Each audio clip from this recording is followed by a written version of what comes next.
Happy St. Patrick's Day, and you're very welcome to this week's RTÉ Soccer Podcast. I'm Raf Diallo in my favourite Leitrim green for today, appropriately enough. I know last week I suggested that this might come out on Tuesday, but we're ahead of schedule. It's a big week off the back of this long weekend, and we'll be delving into loads of things from the men's Premier Division with Graham Gartland, the women's Premier Division with Shelbourne's Rachel Graham, and we'll also be getting an insight into Bulgarian football with journalist Teodor Borisov. And that's because Bulgaria stand in Ireland's way this week in a UEFA Nations League tie, with the boys in green aiming to avoid relegation from League B.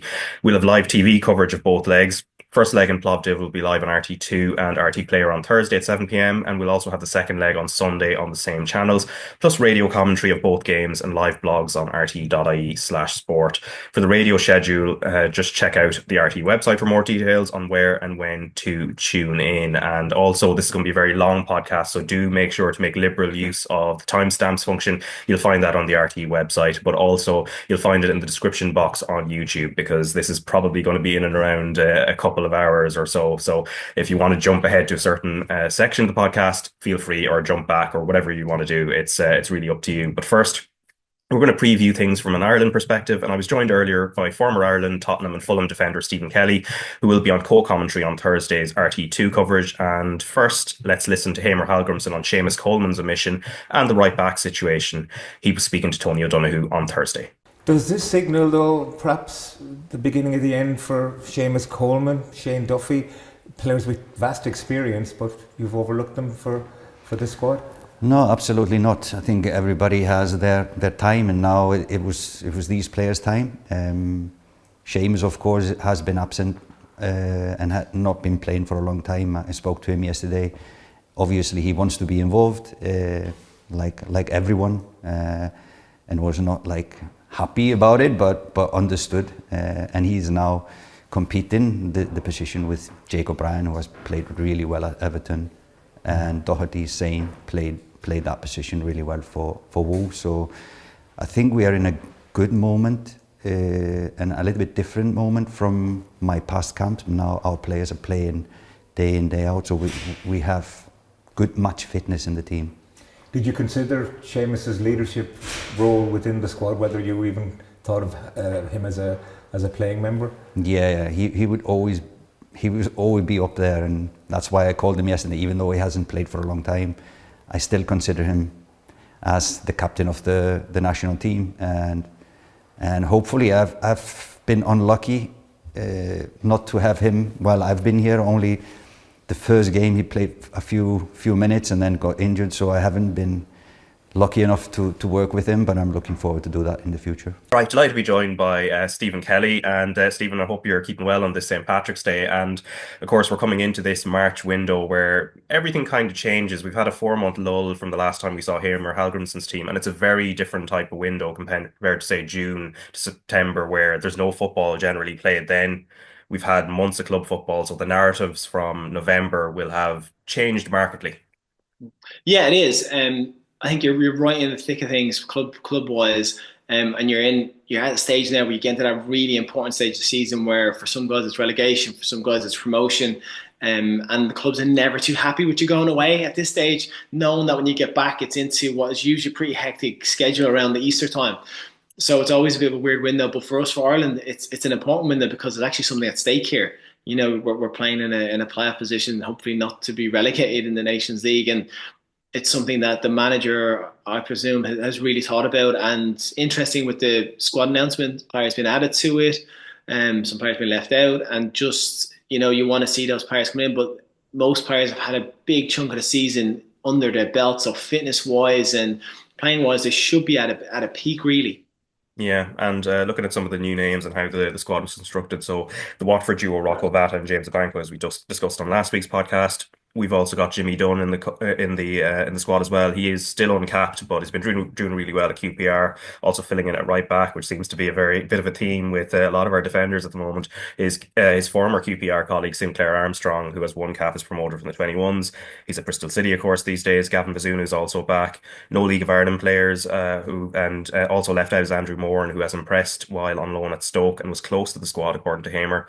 Callum Robinson also left out despite being among the goals this year. And then many injuries: Omobamidele, Ebisele, Smodix, Ogbene, Jamie McGrath, and Tom Cannon, among others. And then Jason Malumbi and Liam Scales suspended for the first leg in any case, although neither were named in the squad. And let's talk about your specialist subject, which is the right backs. And suddenly, we've gone from maybe a couple of years ago, there was a worry about like what the future of that position looks like. And now we've centre backs converting into that role. Darragh O'Shea, I think, as we discussed back in October of last year, he had started filling in, and it's a very different role to take up. But Jake O'Brien, just tell me what you've made of his performance for Everton, because he seems to have found a home there. And it's obviously going to be interesting for his development, both in an attacking sense and defensively too.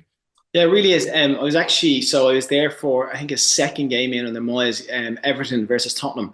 And I think it might have been Jacob Ryan's first game as starting at right back. And I was surprised you're going, is he going to play him right back or is he going to play a tree? So I didn't know. And I'd not seen Jacob Ryan play right back beforehand. That we've covered him quite a lot in the 21s. And you're thinking, a big guy in that position, sometimes that works, sometimes it doesn't. But he's fell into it brilliantly. He's adapted his game. As you're playing that position, it's very different for what you have passing options driving forward. And the first game against Tottenham, he's a little bit more tentative in like roaming on. You could tell he was holding back, being more of a defensive unit. I think that's what Moyes wanted of him. But you see, as he's grown in confidence and as it's gone on, he's getting into that box. He's getting into forward areas. He's been a real nuisance. Crosses coming in. If you have a 6'4" guy at the far post coming in behind you, it's a fullback. It's not the best thing as you're trying to defend over your shoulder. So for Ireland, to have players that can play multiple positions can only help us, especially in, like I said, players get injured, players are suspended. You can play him centre back, he's comfortable there. Now you can play him right back, he's comfortable there. And I think for him, it's been huge for him because Everton have gone on this run and they're unbeaten. Like they're nine games unbeaten, which is amazing. I have a team like Everton who were at 1 point off relegation, and he's been a huge part of that. And Moyes has praised him in the press as well. So for his confidence and to get a player like that coming into the side now in Ireland, hopefully he brings that into the team too. Yeah, in terms of the makeup then of the back four, given that's probably the likely system that Hamer's going to use, Liam Scales not being involved, and he had sort of developed as the left-sided sort of partner.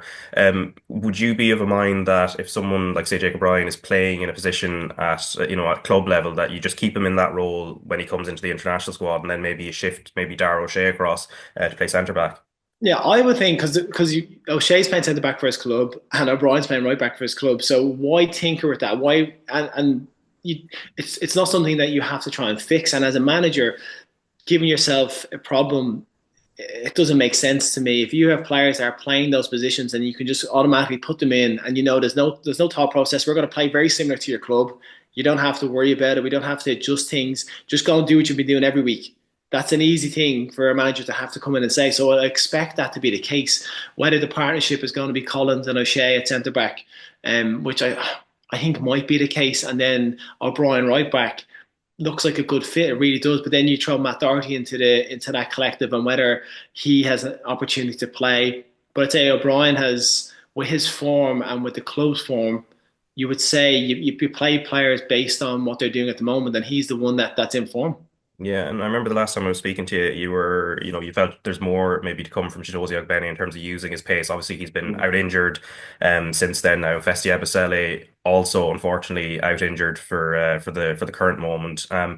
Is the lack of pace on the flanks a bit of a worry? Because, when Ogbene went out, there was sort of Ebisele came into position, and now there's sort of that wing position seems a little bit more bereft of options.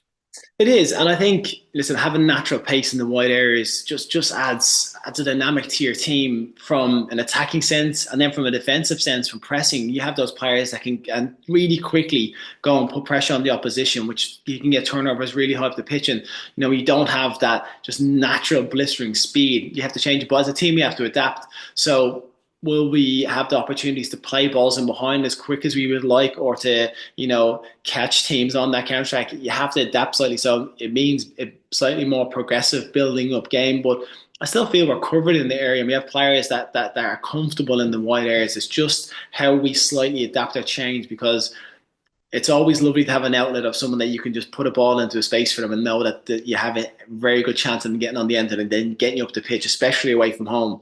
So it's something that, it's an issue, but you can't do any better because these players are injured, and you have to then be adaptable as a manager to figure out what you're going to do with those forward areas and make us play a way that suits what you have. Yeah, and the forward options is something we were speaking with Keith Tracy on last week's podcast, and it was in and around, he feels Troy Parrott should get the jersey based on what he's been doing at club level, especially with Evan Ferguson sort of at this stage hasn't played a full 90 minutes for West Ham. What have you made of what you've seen of Ferguson so far, and whether how ready he would be to jump straight into the first leg even in Bulgaria or across the two ties? I always find Evan at the moment. Evan's a conundrum because you feel if Evan's fit and he's got enough game time in his leg, he should start. I think Evan should start at the moment. And I know we're going off. I know we'll go off who's playing, who's currently in form, that all comes into it. But I think for the way we play, Evan suits us. So, and if I remember last time we spoke about Evan, I was saying you have to play him in these games just to get him on the pitch. You almost have to use this as a chance to get minutes in his legs because he's going to be a pivotal point for us going forward. And if he's not getting minutes at club, internationally, we have to give it to him. Now Troy has been doing so well and he looks so comfortable he's just as comfortable in his own skin, doesn't he? He's enjoying his football in the place he is in Alkmaar, looking against Tottenham, over those two legs in the Europa League. So he's playing European football, he's playing league football, and he's playing it consistently, scoring goals. So it'd be very hard for him not to go and get a starting berth based on, let's face it, he's in better form than Evan. But I think who suits the style of the team more, and maybe Evan does. Yeah, and then Nathan Collins as well. I know we talked about the kind of centre back position, but then it seems like the Irish setup are comfortable with the idea of sometimes slotting Nathan Collins into midfield. For the first leg in Bulgaria, would that be something you feel would be worth trying? It's going to be a naturally cagey game anyway, even with the way Bulgaria play. They don't score a lot of goals, and also they don't concede many at the same time. Yeah, if you're looking to go away and be hard to beat, be able to be resolute, have a back four in place that's sturdy and have a midfield there. I think the fact that Jacob Bryan, if he put him in a right back and Collins and O'Shea at centre back, O'Brien is of the understanding that, like I said, I saw his first few games for Everton. He wasn't that marauding fullback that was going to go and really kind of leave us exposed in the wide area. So you're keeping your back four intact, whether that's kind of lopsided, and whoever plays left back has then the license to go a bit more, and then that trio there. So that's something. But then if you do take Collins out and put him into midfield, it does give you that assurance. And it's funny because there's always a player that springs to mind, and I'm like centre back. And Boston in a while, I want him to get fit. I want him to be playing football, and I want to see him in an Irish jersey in the holding midfield role because I think he would unlock a lot going forward. I hope he gets to the level I think he's capable of. And I know, listen, we're talking, this is not this window, but I think he's the one for me. If we can get him playing regularly at club and fit, he's someone that could make a huge difference. And then you have Collins and O'Shea or Collins and O'Brien behind them, and then you've got that ability to allow your players to go forward. But yeah, I think Nathan could do it. Whether you try it now as a bit of an experiment or whether you keep him intact, I think maybe he stays in the back four this window. Yeah, and then you're talking about the under 21s pathway there, which has become much more important as the years have gone on. And I know you've covered some of those games for RTÉ as well, and obviously Rocco Vata and James Abankwah have been brought in. Just interested what you think they'll bring to the table in this window, or if more likely if they're still in the squad for June, that's where we might see more of them. Well, this is the thing. As a 21s player, when you come in now, I think you're coming from the 21s, which is great, but your credentials for getting into the senior team is not your 21s performances, it's your performances in your club. It has to be. I don't think 21s is, I don't want to sound wrong, 21s is not high of a standard to legislate for you to then get an opportunity in the senior team. It has to be what you do in a club level. And these players are playing at club level and they're playing well at club level. So that's what's got them in. I think 21s is a huge part of your stepping stone for your career. And it's a way of getting yourself close to the senior team. And it's a different level. But senior football, week in, week out for your club in the Championship or in the Premier League is what's going to get you that step up and what give you the chance playing Vata, Abankwah, Sinclair playing week in, week out for their clubs. They're playing well. They're not like prolific in the forward areas, but what Sinclair offers from just being able to run in behind teams. And we see him for the 21s. I think he has 7 goals in 11 games, so he's quite prolific in the 21s. Again, different standard, but his running ability, his pacing behind, we're looking for that. We're talking about having dynamic centre forwards or players that can change the game. He's someone that can come in and really disrupt a back forward team.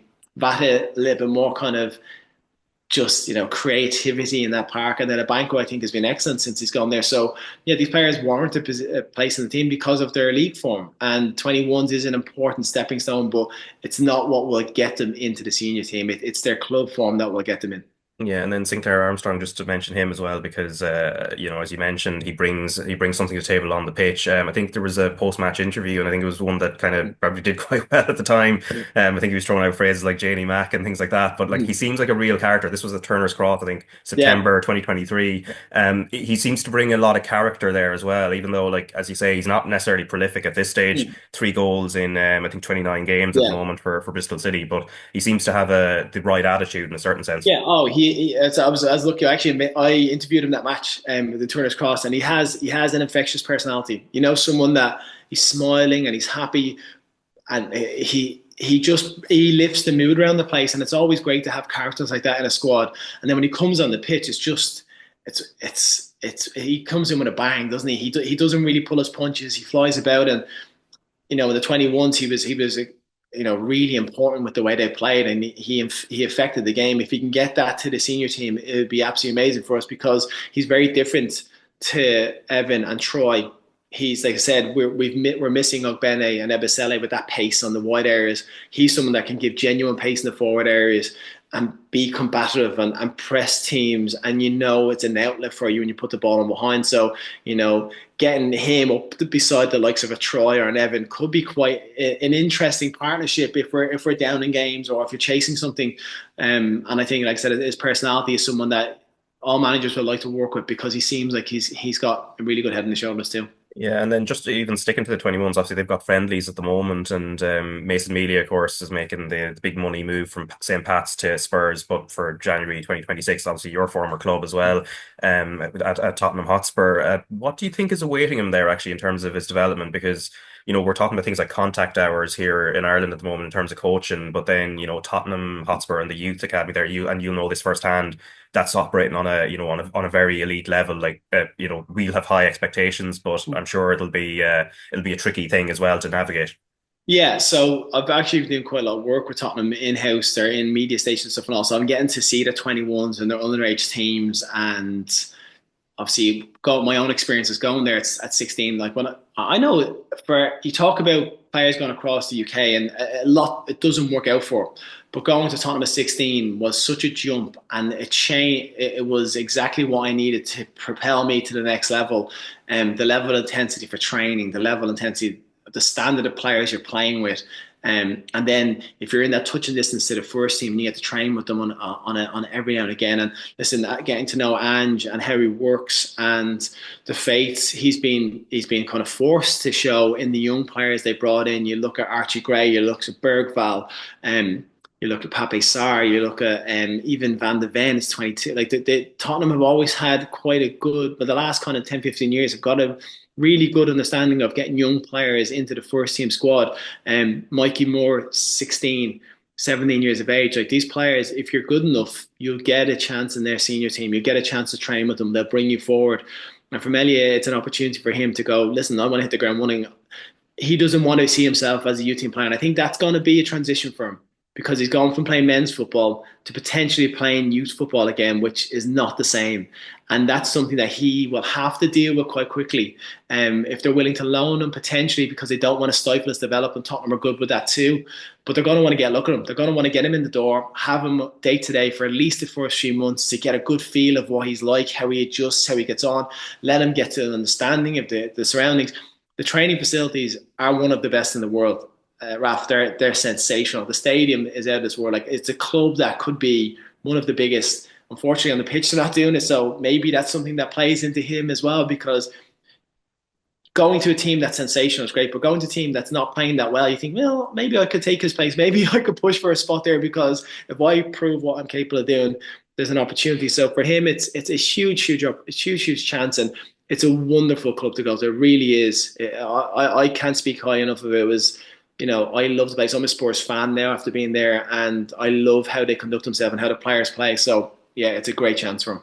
Yeah, and I suppose back to Bulgaria in a certain sense. I mean, you played against them, I think, in 2009, and there would have been a former Spurs player there. Obviously, Dimitar Berbatov, one of their greatest ever. Do you remember much of that game at all? And I came what on. they I were think I like? remember Dunny scored. I think did Dunny Yeah, he score in did. that Yeah, game? he did. Yeah, I think Dunny scored the scored in that opener. game. I came on for Josh. I think in the last kind of 10, 15 minutes of the game. Maybe he was injured. I thought, I'll be honest, when I say I just going there was always going to be difficult. Bulgaria, like they had Ilian Petrov, they had Berbatov, Martin Petrov. They, and there are a few big players that were capable of causing you problems, and it wasn't going to be an easy game. So I think going away and getting a 1-1 draw, but I think we drew with them at both legs. Yeah, One it all, was 2-1 draws. Yeah, yeah. 1-1 draw, so I'm going away. So it's not. I think Bulgaria have fallen down slightly since then, Yeah. similar to us to an extent. And I speak to Stilian Petrov. He lives not far from me, so I see him quite regularly. And I chat about, and he was saying him and Berbatov were trying to have an influence on the Bulgarian FA and how they conducted stuff and how they go about the youth development of players because they feel like it's fallen off slightly. And listen, I was fortunate enough to play with Berba at Fulham, and he's a special player. He's a very special player. Just one of those that his touch was sensational. His finishing was off the charts. He was he was a quirky guy, but on the pitch, it's hard to fault his technical ability. He was sensational. Yeah, because I was gonna mention actually because following this chat on the podcast, there's a conversation with a Bulgarian journalist, and Dimitar Berbatov did run for the presidency of their Yeah. FA. He was trying to get things changed, obviously, but they've a lot of issues. He didn't end up getting the role anyway. But I was going to ask about Dimitar Berbatov in a certain sense. I think you shared the pitch 2 times at Fulham. You kind of missed each other just about Yeah, just when he he came at in. Tottenham. Yeah, Yeah, so I thought we missed each other completely, and then yeah, Fulham we came in. So I had like I think 6 months there with him, but just training him every day, and then a couple of times in the pitch. But he is like you, you get to know a player like what they do in a game is more relevant than anything else, But you get to see their ins and outs, their little details in training, and how technically good they are. And he's technically a genius. He's a wonderful technical footballer. At times you'd like him to run a bit more in games. Berber, but that wasn't his role, and that wasn't what he was there for. And sometimes you can forgive players for not putting in those extra yards when they can then produce a moment of magic every now and again. So he was a wonderful player. yeah. He strikes me as being kind of quiet, a bit enigmatic, and is that kind of the way he Yeah, would he be? is. Yeah, he's like I said, he just kept himself. Like I would have that conversation with him, but like he was very quiet, very much just came in, went about his business. In the morning, he'd be on like get in the massage table, get it, and then go to train. And it was never overly overt, never one that would be screaming the place. And listen, you have characters that are there for that reason. You have Bobby Zamoras, and you have people that are loud, and that's how they play, and that's how they bring the team together. But he was just someone that went about his own business, and was very quiet about it. But like I said, when you train with someone, when you fizz the ball into someone's feet, or you play a pass into them and you see how they bring it down or how they turn, or when they set you up, you're making a run, you're thinking, can they find me? And then they pick that pass that you're going, okay, there's something special about this guy. Yeah, and I suppose a final point as well, just in terms of the first, like obviously the best outcome is to win this on aggregate over the 2 legs. But in terms of the first leg, what would you be looking for from Ireland in Plovdiv?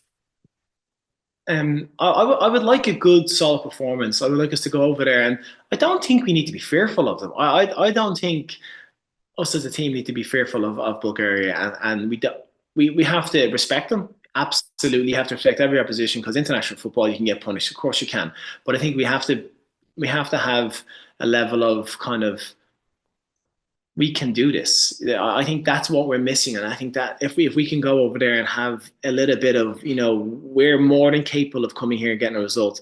Like a draw, yes, would be great to come away, come back home, knowing that you've got that in the bag, you've not lost a match. But can you go and win away from home? Can you have enough about you to go and say, let's start this properly. Let's go get off on a really good start and have the manager. Like I'd love to see us pressing hard up the pitch. I'd love to see us just the energy from about us. And I'm not advocate for loads of possession. I want us to be a team that causes teams problems the right way and really kind of doesn't sit back. I'd like us to be on the front foot and be a team that gets after teams because I think that's something that we can do.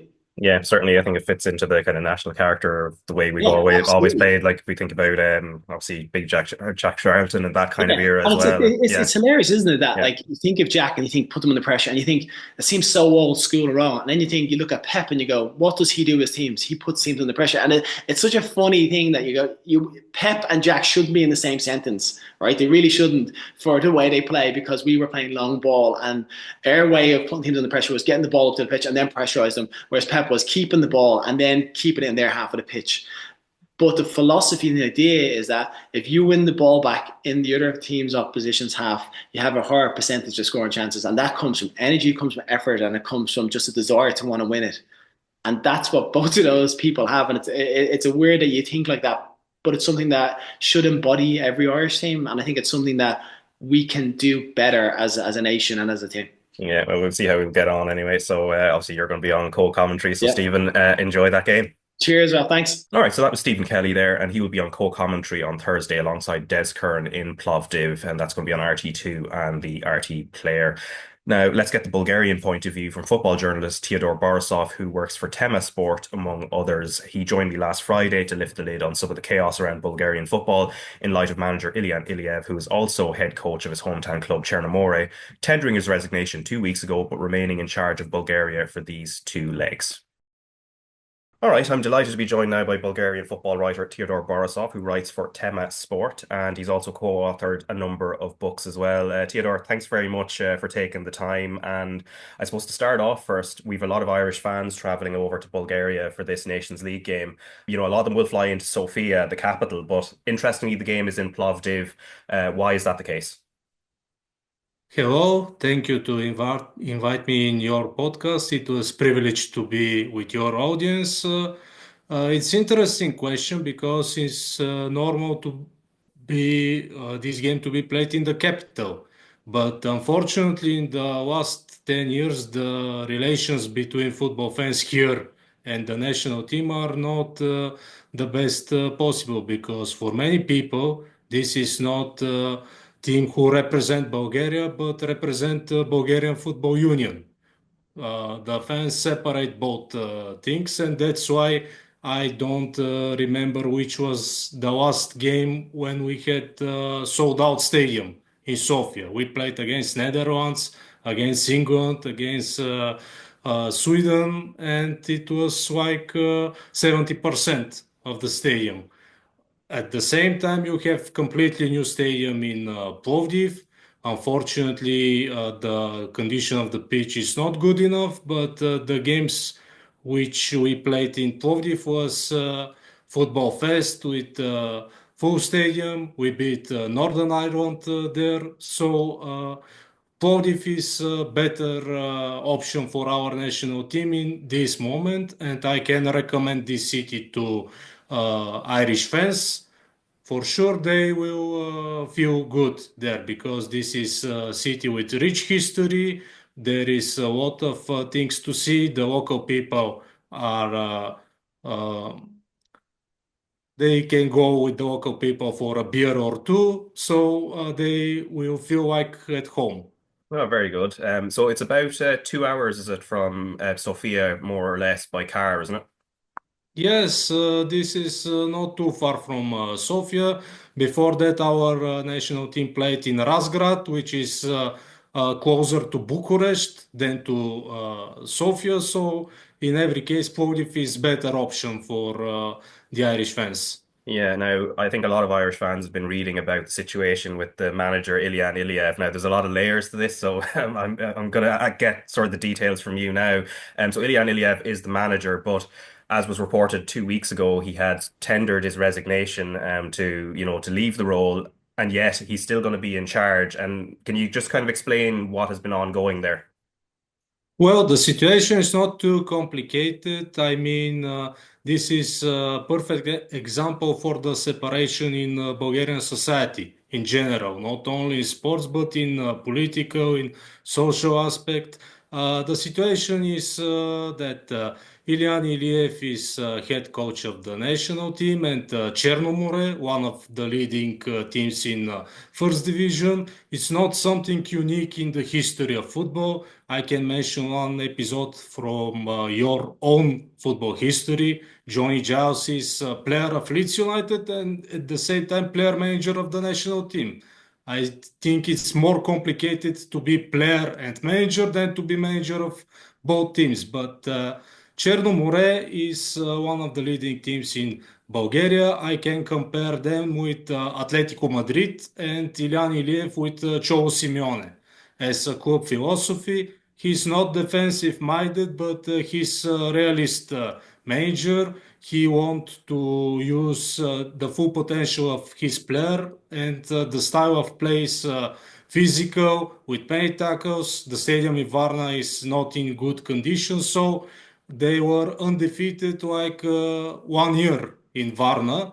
And many clubs like Levski, Ludogorets are not satisfied with this fact, and they choose the right moment to attack him, because for 1 year it wasn't problem to be coach of the national team and Chernomore. And after Chernomore eliminated Levski in the cup, there was some controversies around the draw for the Bulgarian Cup semi-finals, and Chernomore was against this draw.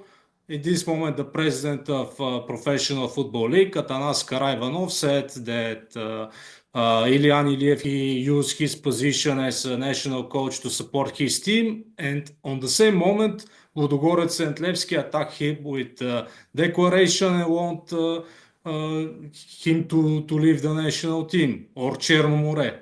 And he decided to resign. But yesterday it was meeting of the executive committee of Bulgarian Football Union, and they support Ilian Iliev. So this case only shows the level of controversy in our football. Yeah, and interestingly, just a bit of background on Chernomore as well. So he's also very associated with his club, isn't he? He started his career there, came through as a youth player, and then it's his first managerial job, and now it's his second spell. And as you said, he took the job in November 2023, the Bulgaria job, and yet we've had over a year now where it's only now that it seems to be a controversy rather than when he took the job.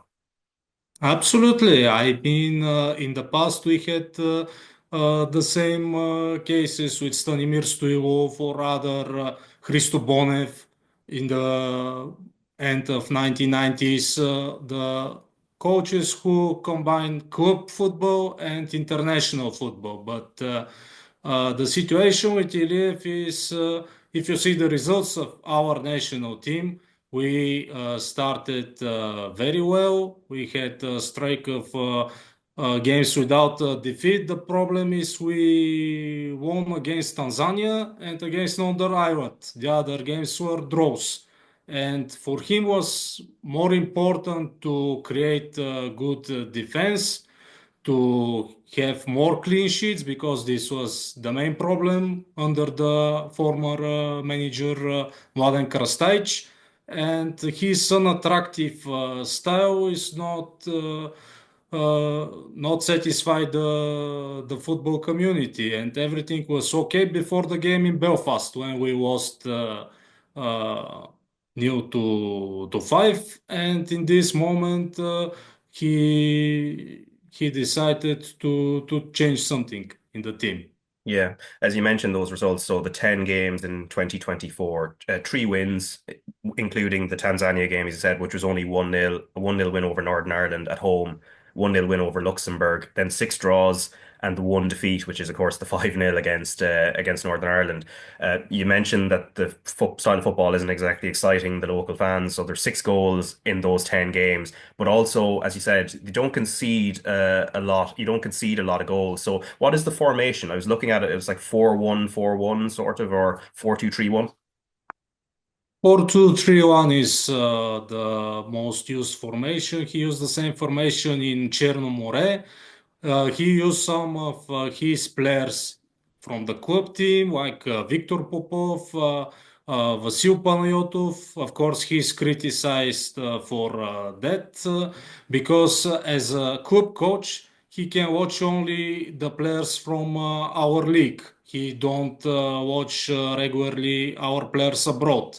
But that's why you can find in his list for the games with Republic of Ireland some new players like Dimitar Sheitanov, the goalkeeper of September, Vladimir Nikolov from Slavia, uh, Nikola Minko from Botev Plovdiv. This is new players, and if I can compare him and Mladen Krstajic wanted to play more attractive football, and he changed like 35 players for a year during his spell in the national team, and he wanted to use his system and only to put the players in this system. And you have cases when central midfielder played as a central defender.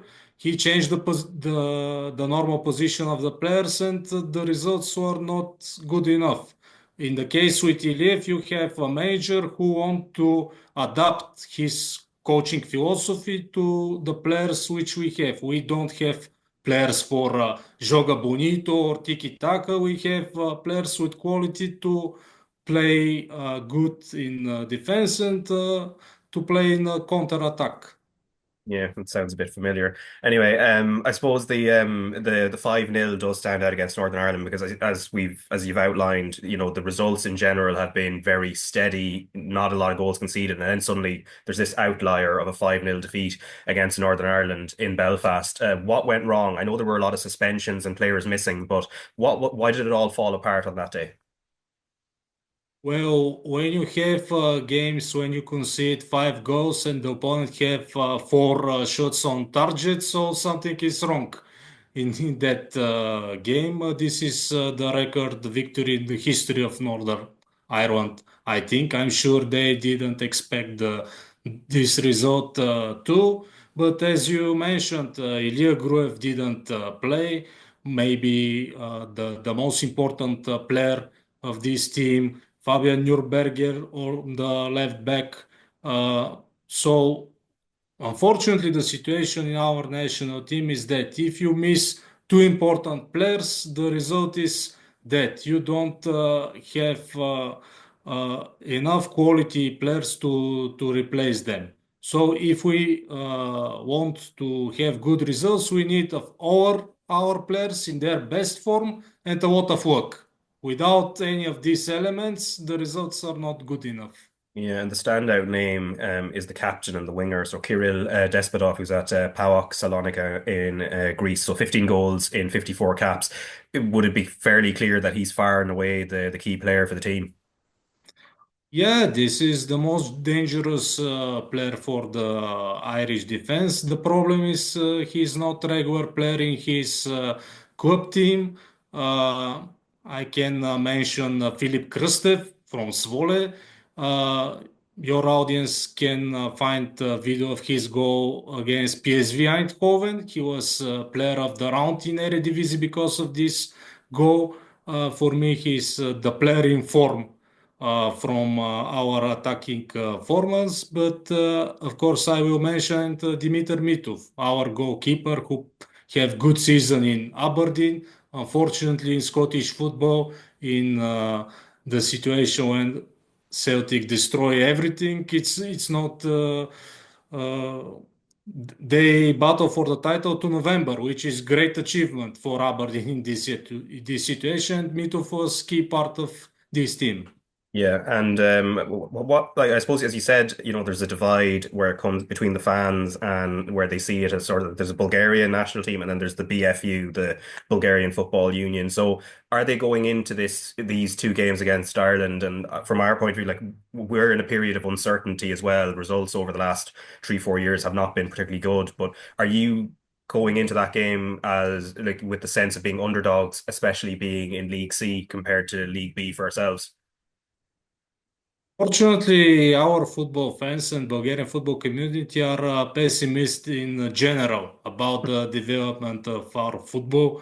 you know, when you have one good generation as our from 1994 FIFA World Cup, and every next generation is compared with them, it's not easy.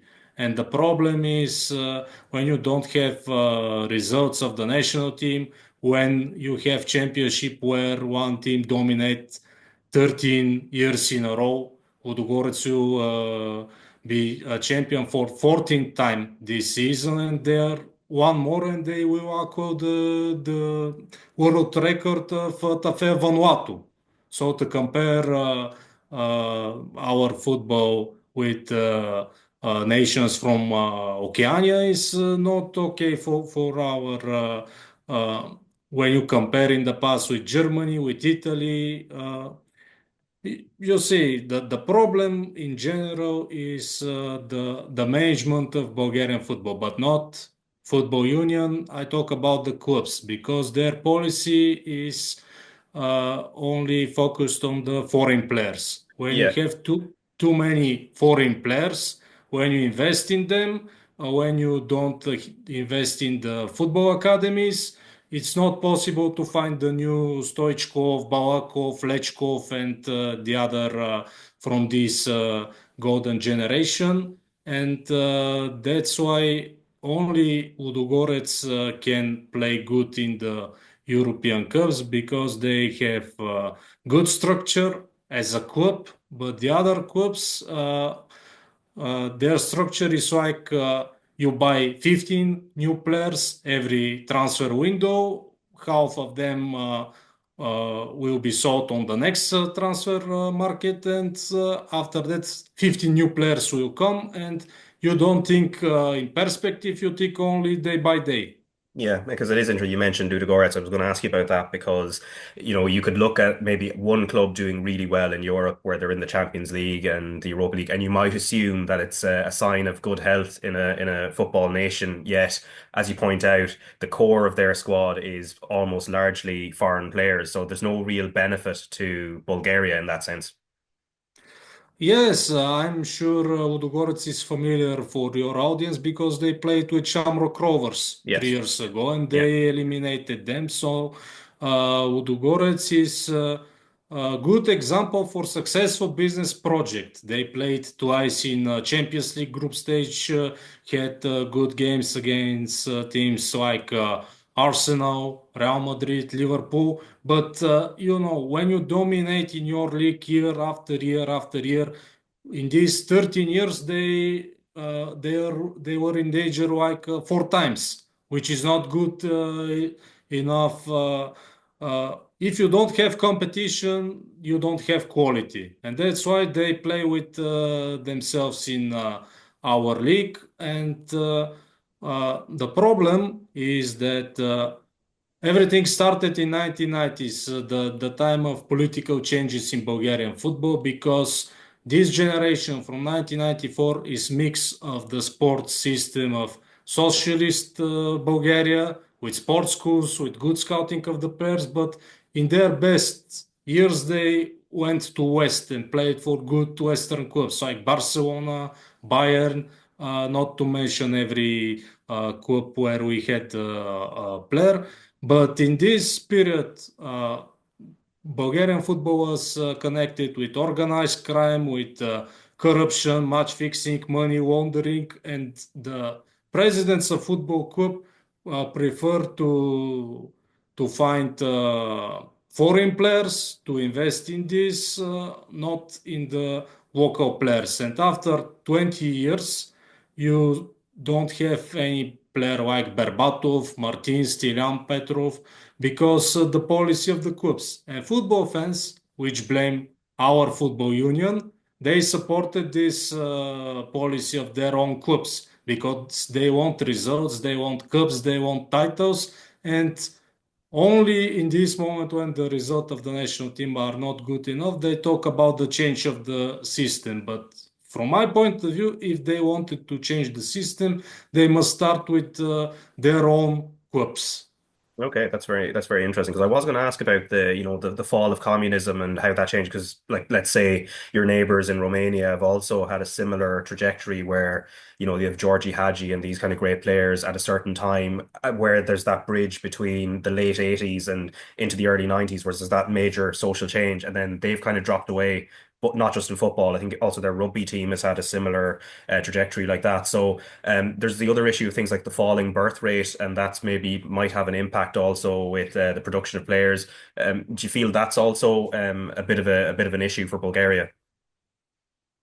You have the similar process in all Eastern European countries. The difference is how they solve this problem. And the football in general was changed from 1990s. Now this is more business than the situation before Bosman rule.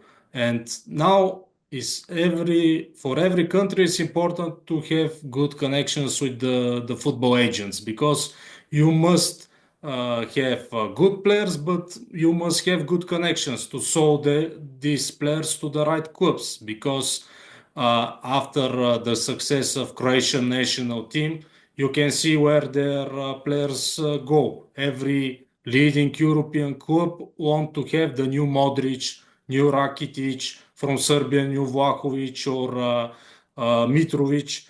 From Bulgaria, you don't have this because after Berbatov and Martin Petrov, you don't have stars in the leading European clubs. Of course, the quality of our league is also a problem. When any club see the infrastructure, when they see games played on 1,000 fans, they don't watch the video to the end because for them it's not a competitive league. And that's why they prefer players like Ilian Iliev, who was born in Germany and tries in their system. So the next step for our football is to find Bulgarian players who are part of our diaspora, who are born abroad, who are part of the other countries' football system, like the situation in Bosnia and Herzegovina. That's how they created their current national team.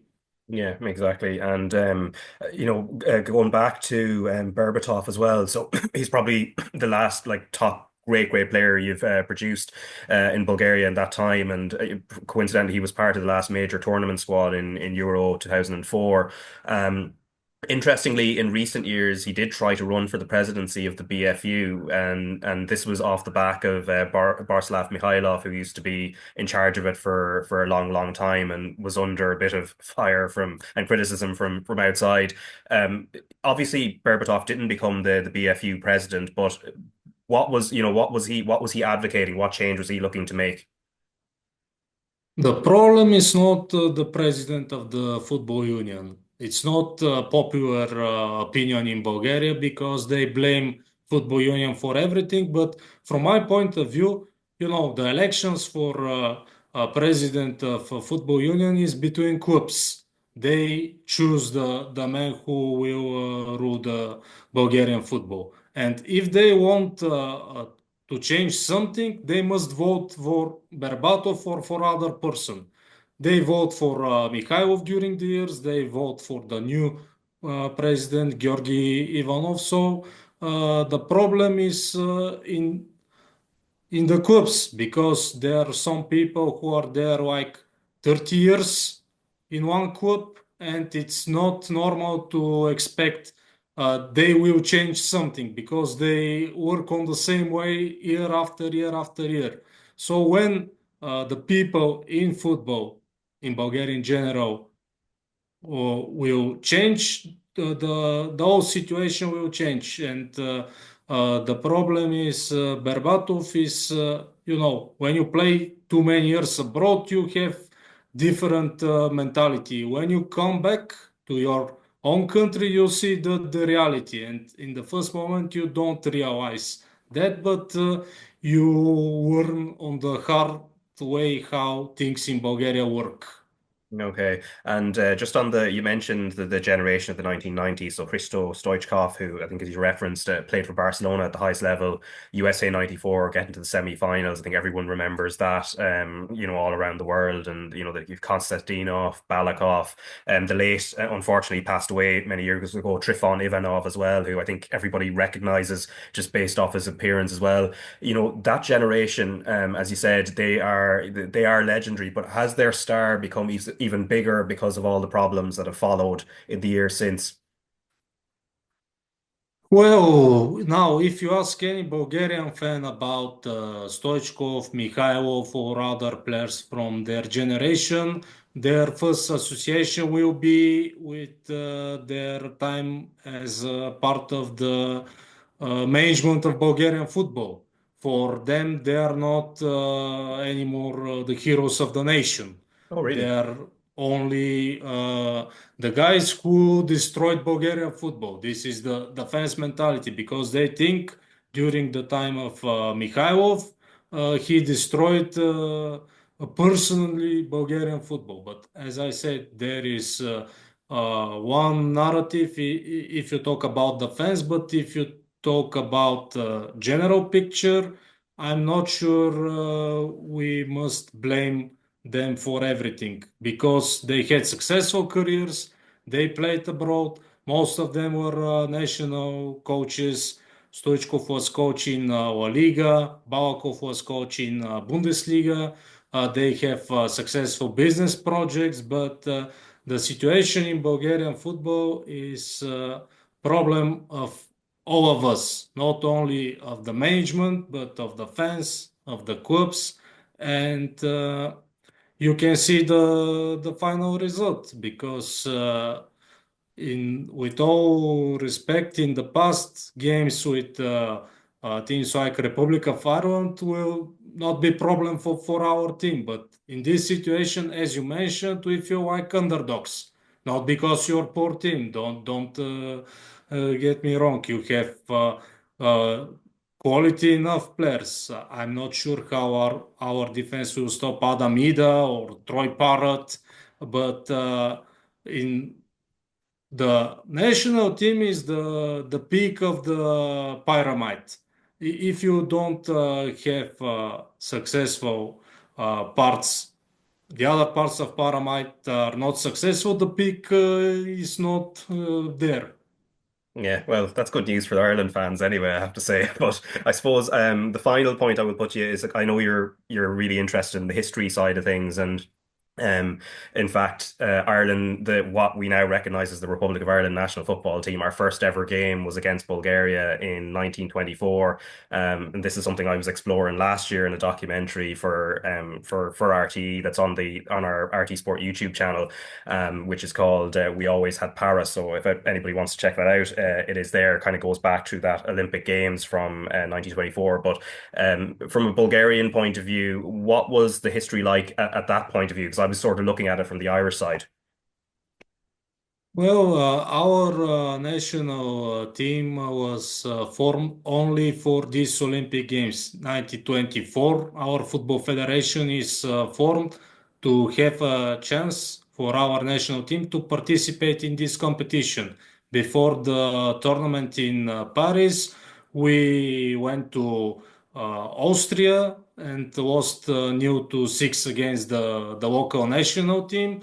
And our first official game is uh, against Free State of Ireland. And the curious is we play with green shirts in this Yeah, and game. we were wearing blue, which might look odd now. Yeah. Yeah, and if you looking for information in Bulgarian historical books about this game, everyone will mention that Paddy Duncan's only goal is scored after offside. Well, So yeah. it's not something new to blame referees or other things for our unsuccessful results, but from historical point of view, of course, I'm sure the most important for your national team is qualification for Euro 88 when we need 1 point from last 2 games we lost in away against Republic of Ireland, and of course we was against Scotland. This goal of Gary Mackay. After this goal, you qualified for Euro, and the situation, the fairy tale of Jack Charlton's generation started with this game.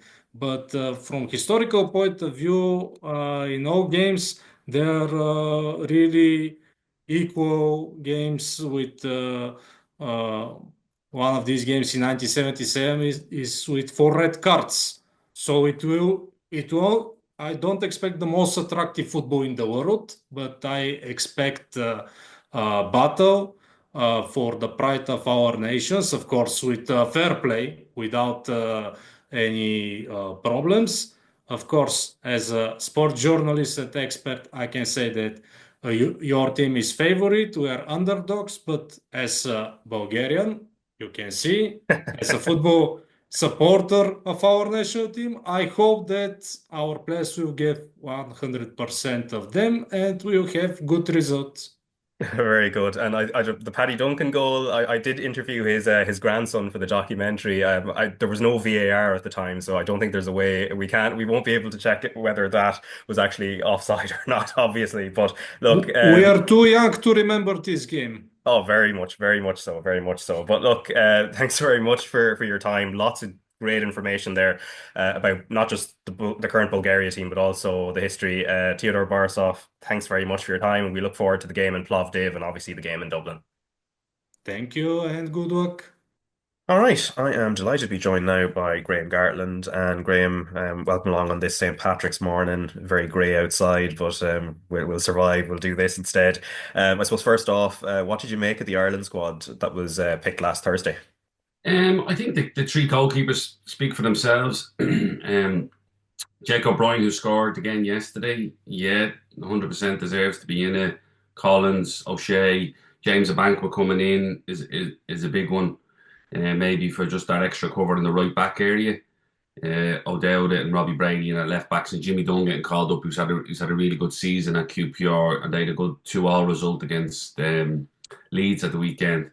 They're just light in midfield. You look at it and you think there's 6 midfielders, and you know, is there a standout one in it at the moment in terms of form? I don't think so. I know the talk about putting a centre back in there because we've overloaded the them, like the likes of Nathan Collins.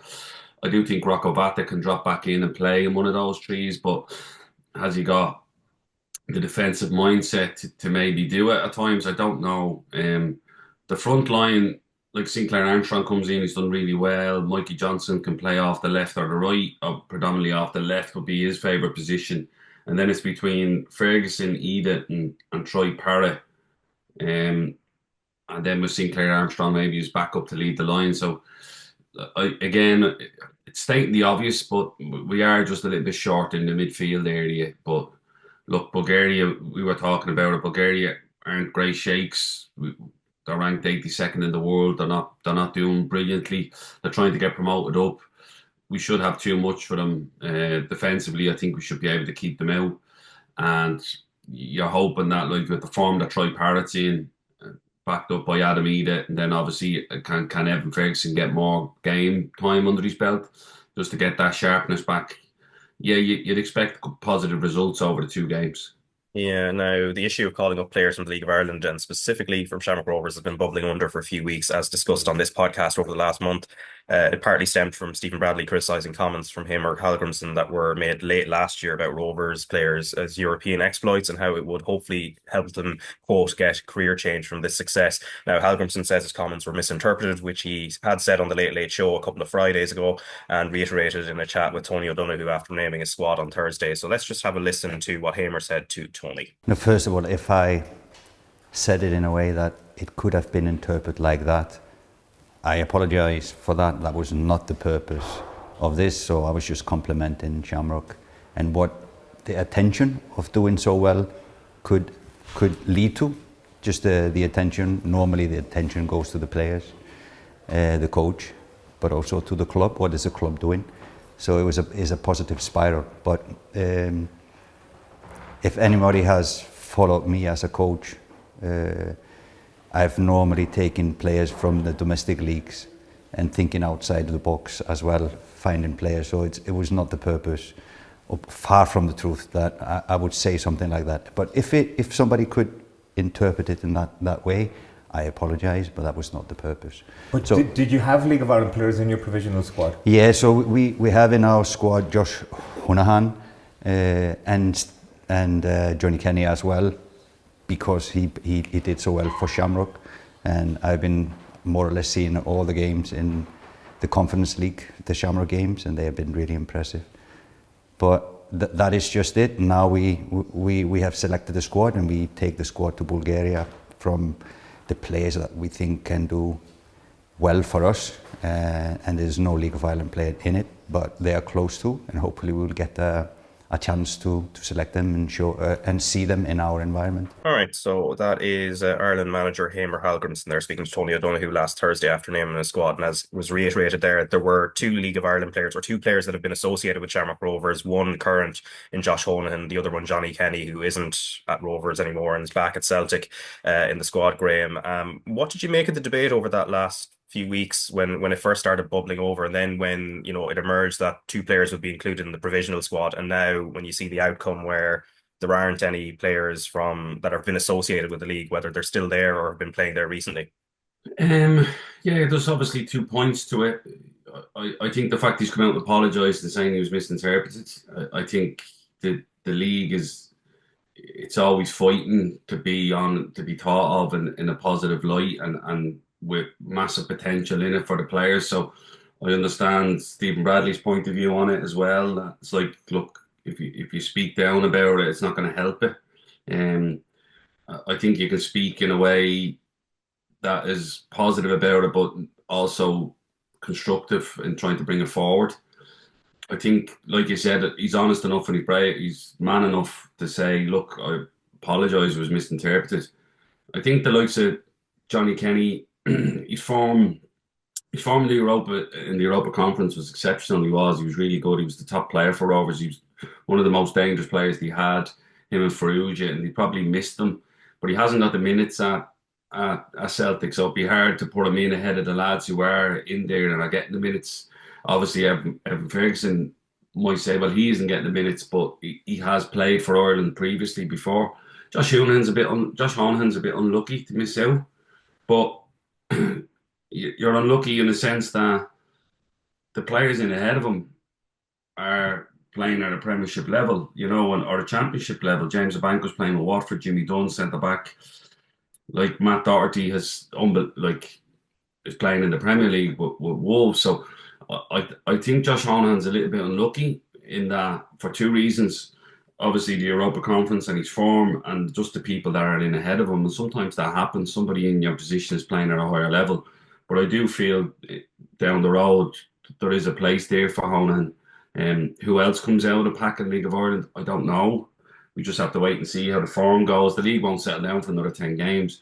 And then you can see we see where the players are at. But parents of them two players are probably thinking, they're a bit unlucky, but there's reasons that they probably don't make the full squad in the long run. But the fact that they're being spoke about as being in the squads on an even keel, on merit, that's where you want to get to in the League of Ireland, that them conversations are just normal now.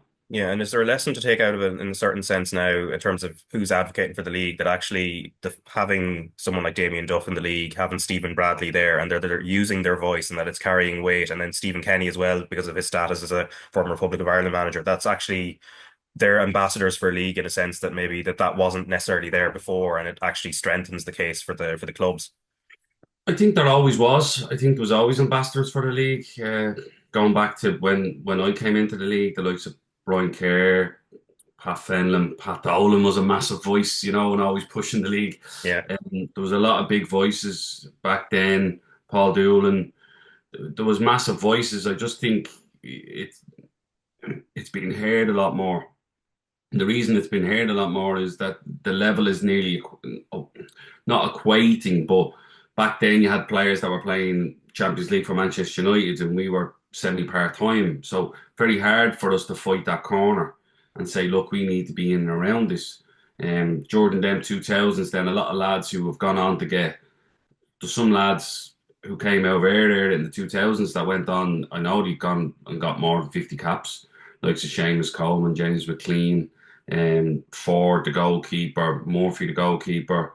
There's a lot of players like Wes Houlihan that came out of the League of Ireland during that full-time period that went on to have really good international careers, and there's no reason that players coming out into this generation can't do the same. Liam Scales being one example of that.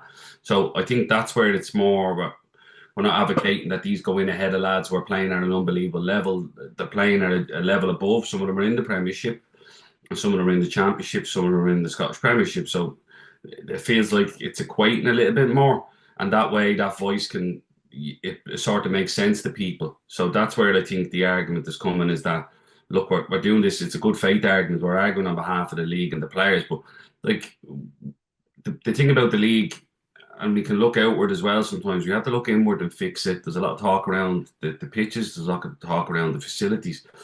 Fix all them things, and then that'll give you a bigger argument and a bigger say going forward. The biggest say comes from the fact that the teams have done well in Europe. The league has grown exponentially in terms of eyes on it, the media and all that stuff around it. The quality has grown as well. So you're able to then have that argument. The fans have led this because they're constantly coming in the door, and that increases everything. That increases the spotlight on it, increases the sponsorship on it. So now the argument is, look what's coming here, help us with it instead of dampening that, build it up instead of putting it down. And that's where I think the arguments are being a little bit more heard. They're being talked about. I think 20 years ago, if you had heard a manager criticising an Ireland manager, I don't think the media would have put it to the Ireland manager. Oh, such and such criticised you. I don't think they would have asked that question. So the fact that it's been asked now means we're in the room, we're having that conversation, and it's long overdue.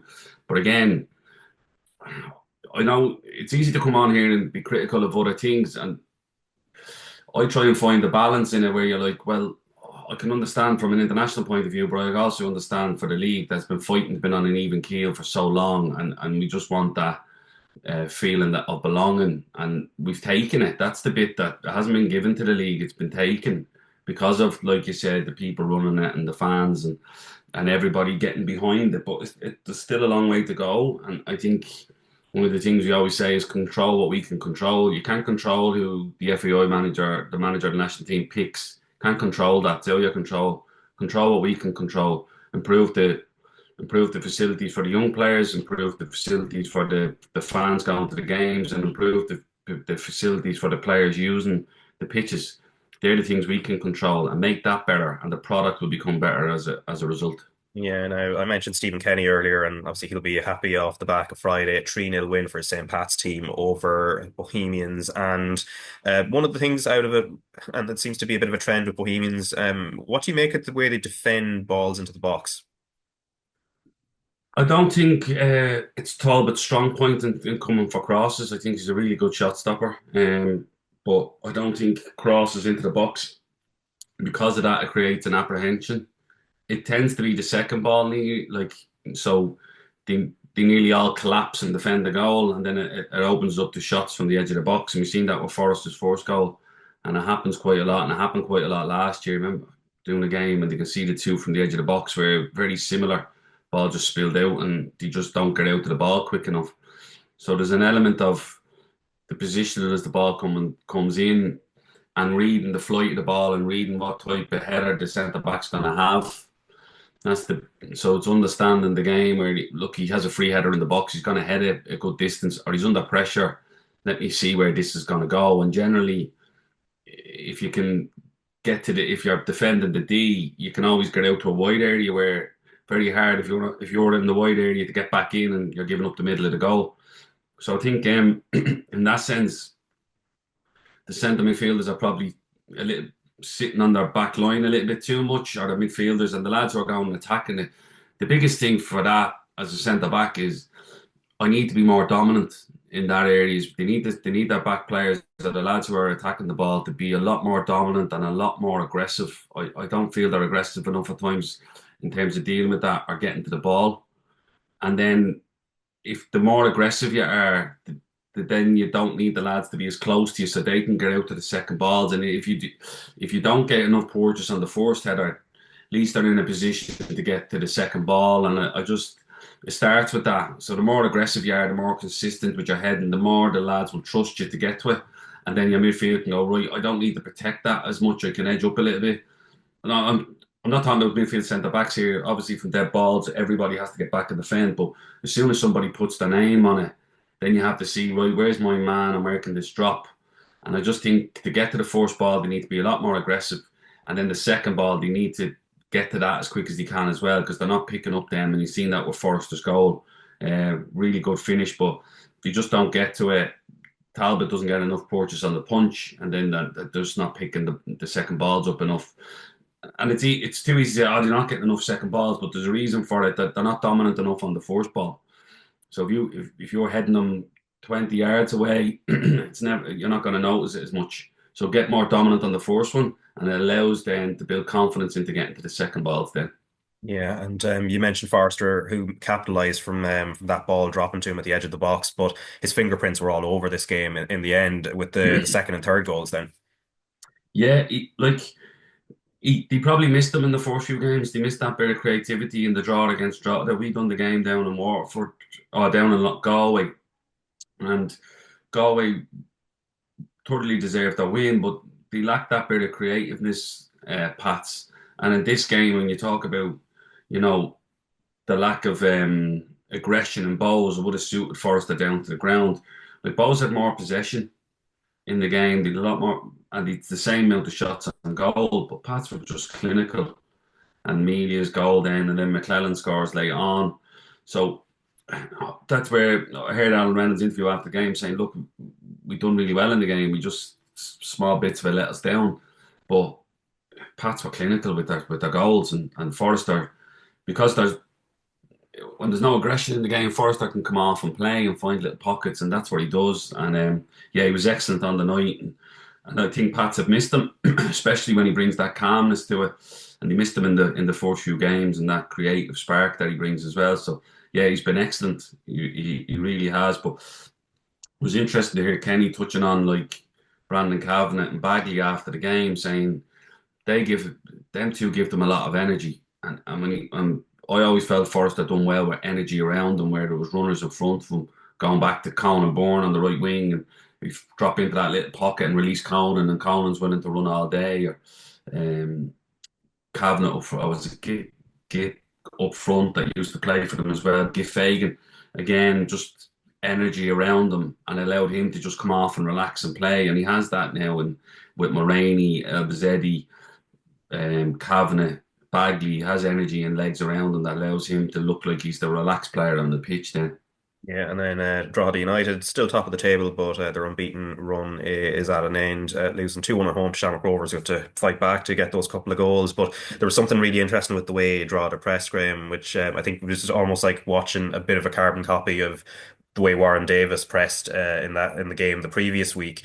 The way what Darren Markey did in the lead up to Conor Keeley's goal. There's something kind of like where they're defending. It's not just the stereotype of defending their own box. They're actually pressing quite high at times, Drogheda. They're pick and choosing. They're knowing when to go and when not to go. The worst defensive record in the league last year. You can see the 58 goals. These the best so far in the first 6 games. They've goals against us 3. So they've obviously addressed it. They surrender possession at times, which they've no issue doing. I don't think they had great possession in this game either, even in the games that they beat Bowes and stuff, and Shells, 30% possession. But it's what they do when they get it. And like you said, knowing when to go, or we have them under pressure here, we're going to go, and they feel it, and they jump, and they win the ball back, and then they don't really, it's not that they turn back, they go for goal. So it's one of the things that if you win it in the final third, that's where you go and kill. So it's like if you win it in the middle third, you can kill or control, but in the final third, you're like, look, we're just going to go for the throat, because we're not going to go back and have a build-up play here. And they generally do that. And like you said, Warren Davis' goal, this one is cut back to the edge of the box. All the players were forward from a set piece, actually, and they nick it. So that's why Keeley's on the edge. He's probably thinking, I'll turn and run back. And when Markey picks it up, he cuts it back to him, and it's a really good finish. I know it goes through a lot of bodies, but yeah, they were unlucky in the game as well, in that they missed a penalty in the last minute. Farrell he missed the penalty. Set piece delivery was good all night, and then he steps up and misses the penalty. So they'd be kicking themselves that they don't come away from with a draw. But look, Rovers were good in the game as well, and they were clinical. And Burke's finish is beautiful. It really is on his right foot. It's really, really controlled. He hasn't blasted it, and the accuracy of it just to slide into that bottom corner is brilliant. And he's probably one of the best finishers in the league, Burke. And a lot of the goals come from that middle area, or that one back from the striker, that three, whether it's two wing backs and the tens. That's where a lot of Rovers goals come from. But look, Rovers, there's no panic there neither. Like, they have a game in hand. If they win their game in hand, they go level on points with seconds up to 10 points. So it's great that everybody talks about it, and we're all, oh yeah, look at the league, and everybody's invested, but it doesn't really settle down. Like, these teams have to play each other a lot, so it doesn't really settle down after the first 10 games. Injuries, form, suspensions, all that comes in.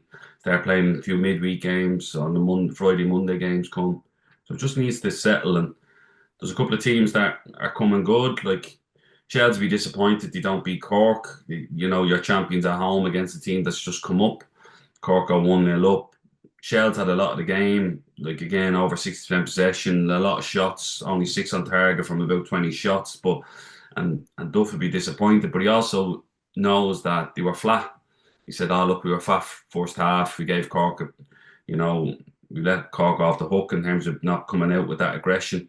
Do you think do you think the virus that he was talking about pre-game maybe has an impact? Yeah, I would have. Like, that's the thing, and you're trying to preempt it by going, look, there's a virus here, what's coming. But that's where, you give them a little bit of leeway in that. But I think Damien will know, against promoted sides coming up, beating them at home is a massive thing. Can you take points off them and have that domination that you want from a team that's champions? But like you said, he still had more of the game. He just didn't do as much with it as he would have liked. So from that point of view, but like you said, the virus would play into that too, that he probably didn't start with that energy. And then when you go a goal down, and that's the good thing about Shells, there's always a reaction, no matter what, whether they've suffered a defeat or they go a goal down, they always react. And there's a lot of good characters in that team at the moment. Yeah, and so 1-1 draw there. From the Cork City point of view, missing Shawnee Maguire, Greg Bolger still out. Like, you look at the yellow card count, 5 yellow cards.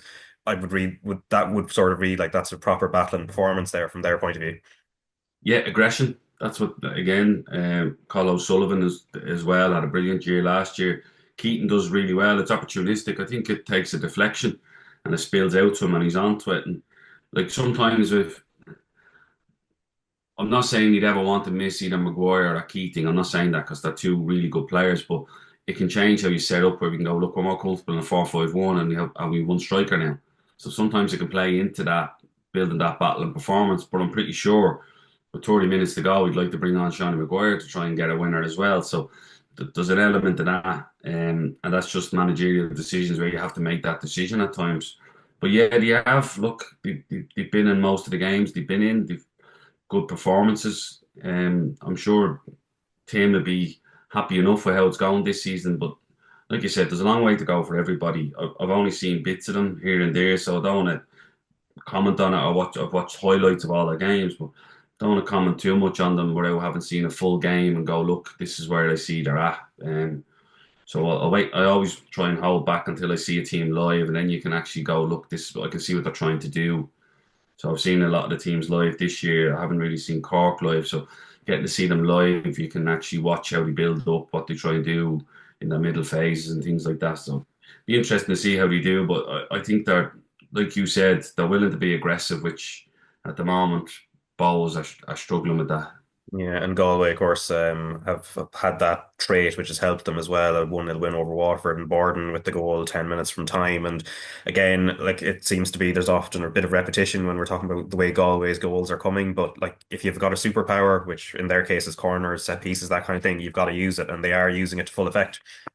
And Hickey gets them up the pitch, and he crosses from that right hand side, Raf.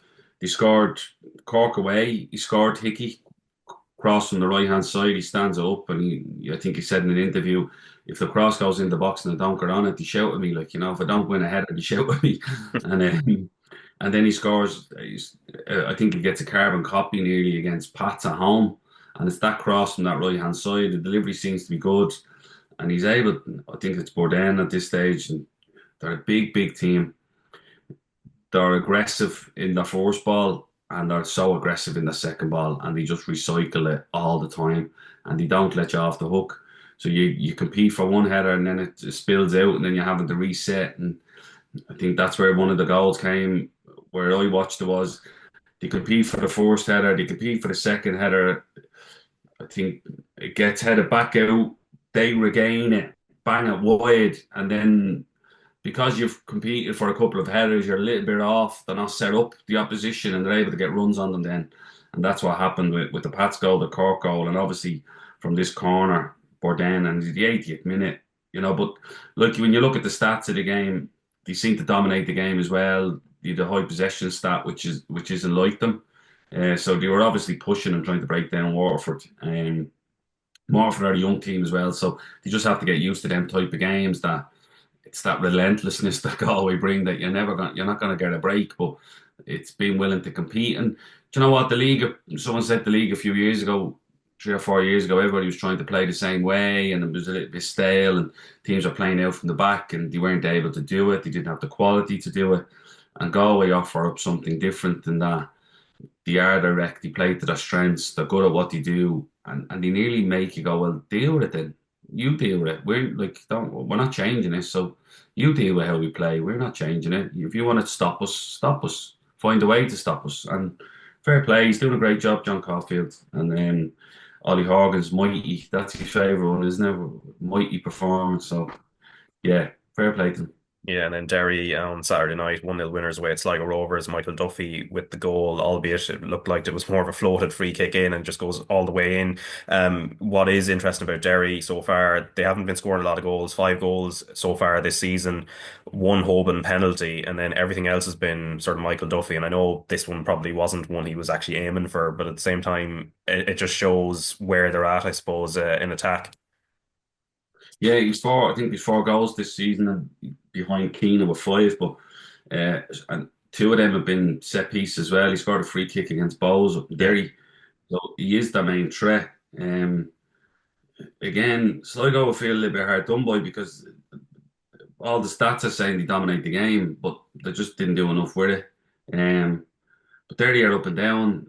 Like, of all the times you expected them to go to Sligo, I think 2 years ago, if they had went to Sligo and won, I would have put them top of the league with 3 games to go against Rovers, and they lose. And it's the first time they've won a Sligo in a long time.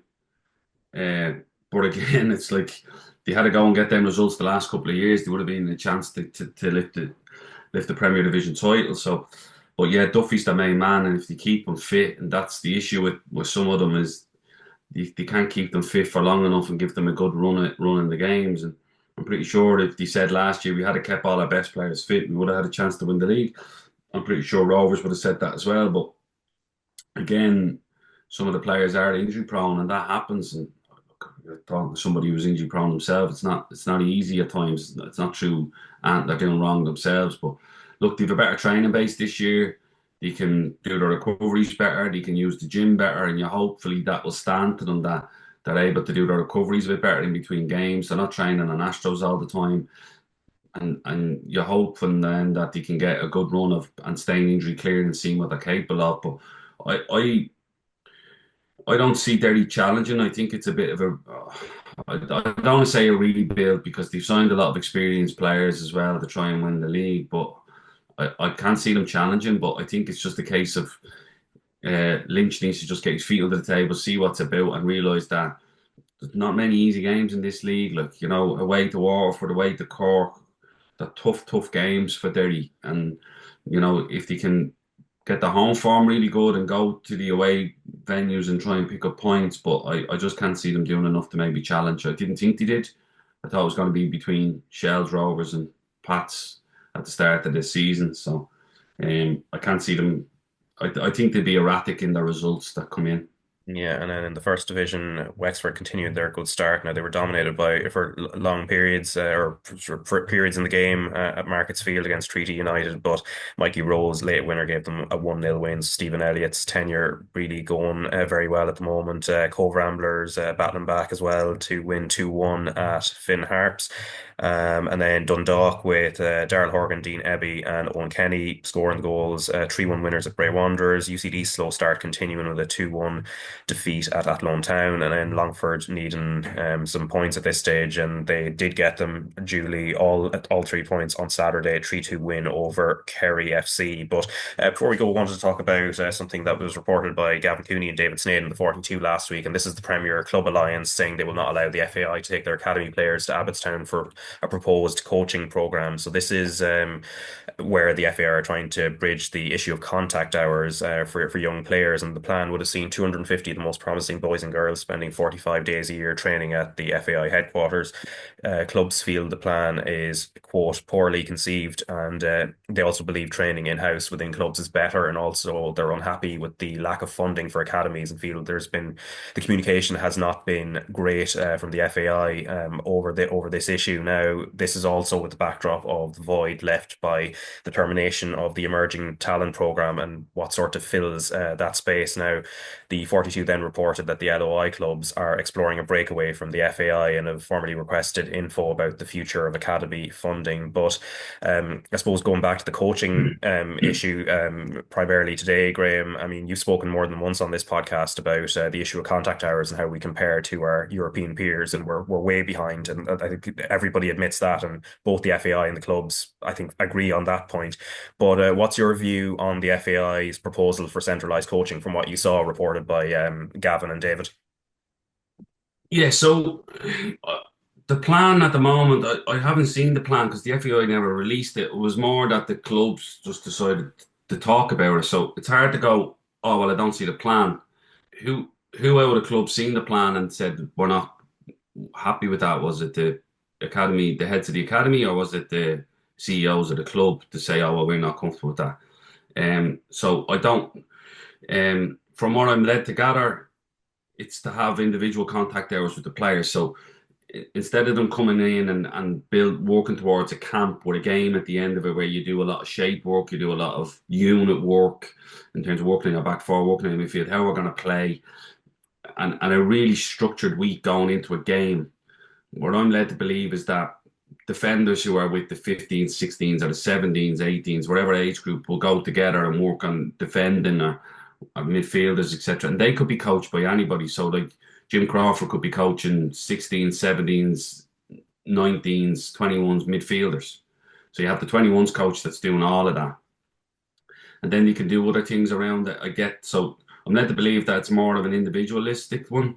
They can test them, so you can speed test them and gather a database on what your high potential players are and where they are in the windows and where they should be and all them things. So it gives the FAI a database of the players going forward and which are high potential and which are your potential full internationals at this age, and what a full international looks like at 16 to what a potential full international at 16 to what you might look like at 19, because you can compare them when they're in the building at the exact same time.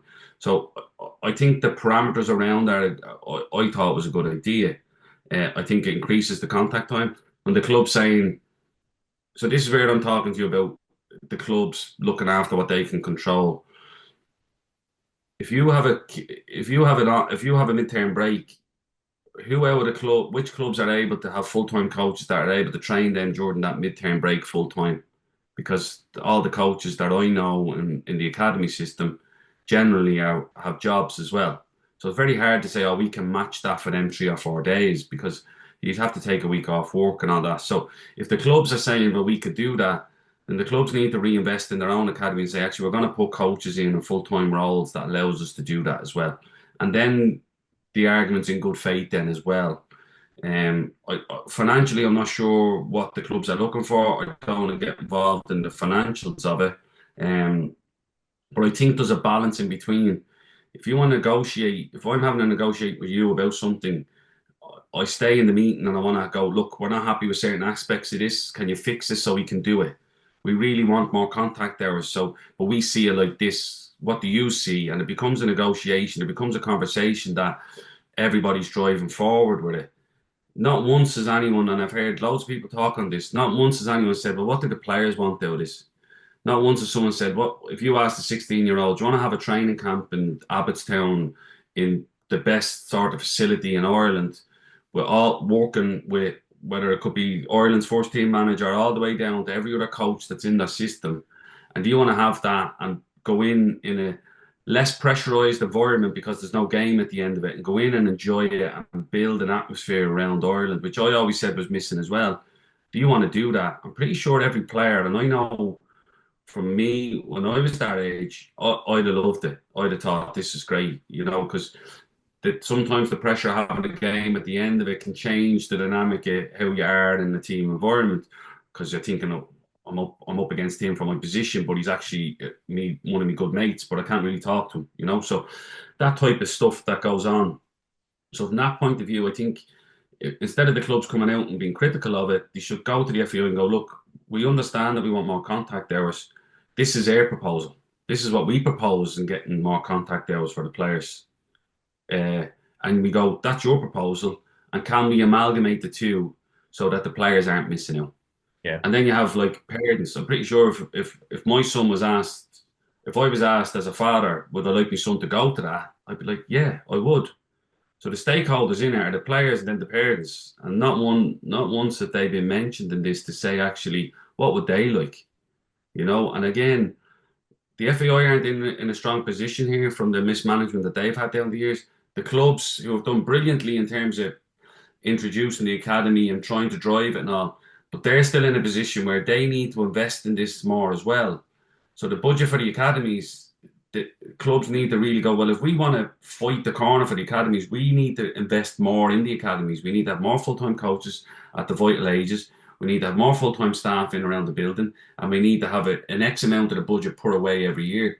I was talking to a club in Europe and I said to him, would your results at your first team level affect the funding for your academy?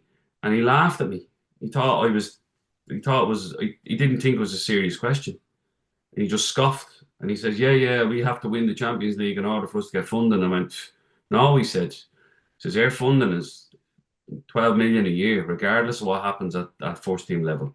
And that stuff needs to come into League of Ireland, is that your academy budget is X amount every year, and this is what we're spending it on, and the first team budget is that, and nothing can be taken from either to help. That's just the way it is.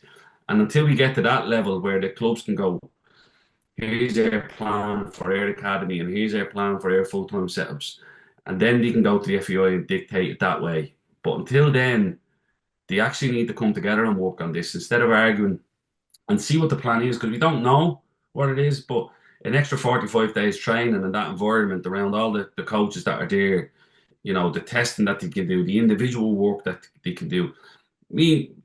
Keith Tracy's on this podcast with you a lot, and one of the questions he always asks me is, we'd ask each other was, how did you get more technical work into the players, because you're building towards a game every week, and this is the chance that they can do it. That you can go and do. You can work Paul McShane's in the coaching staff, like some of the ex-players. You can go and work with them. He might take the defenders off and do some work with them.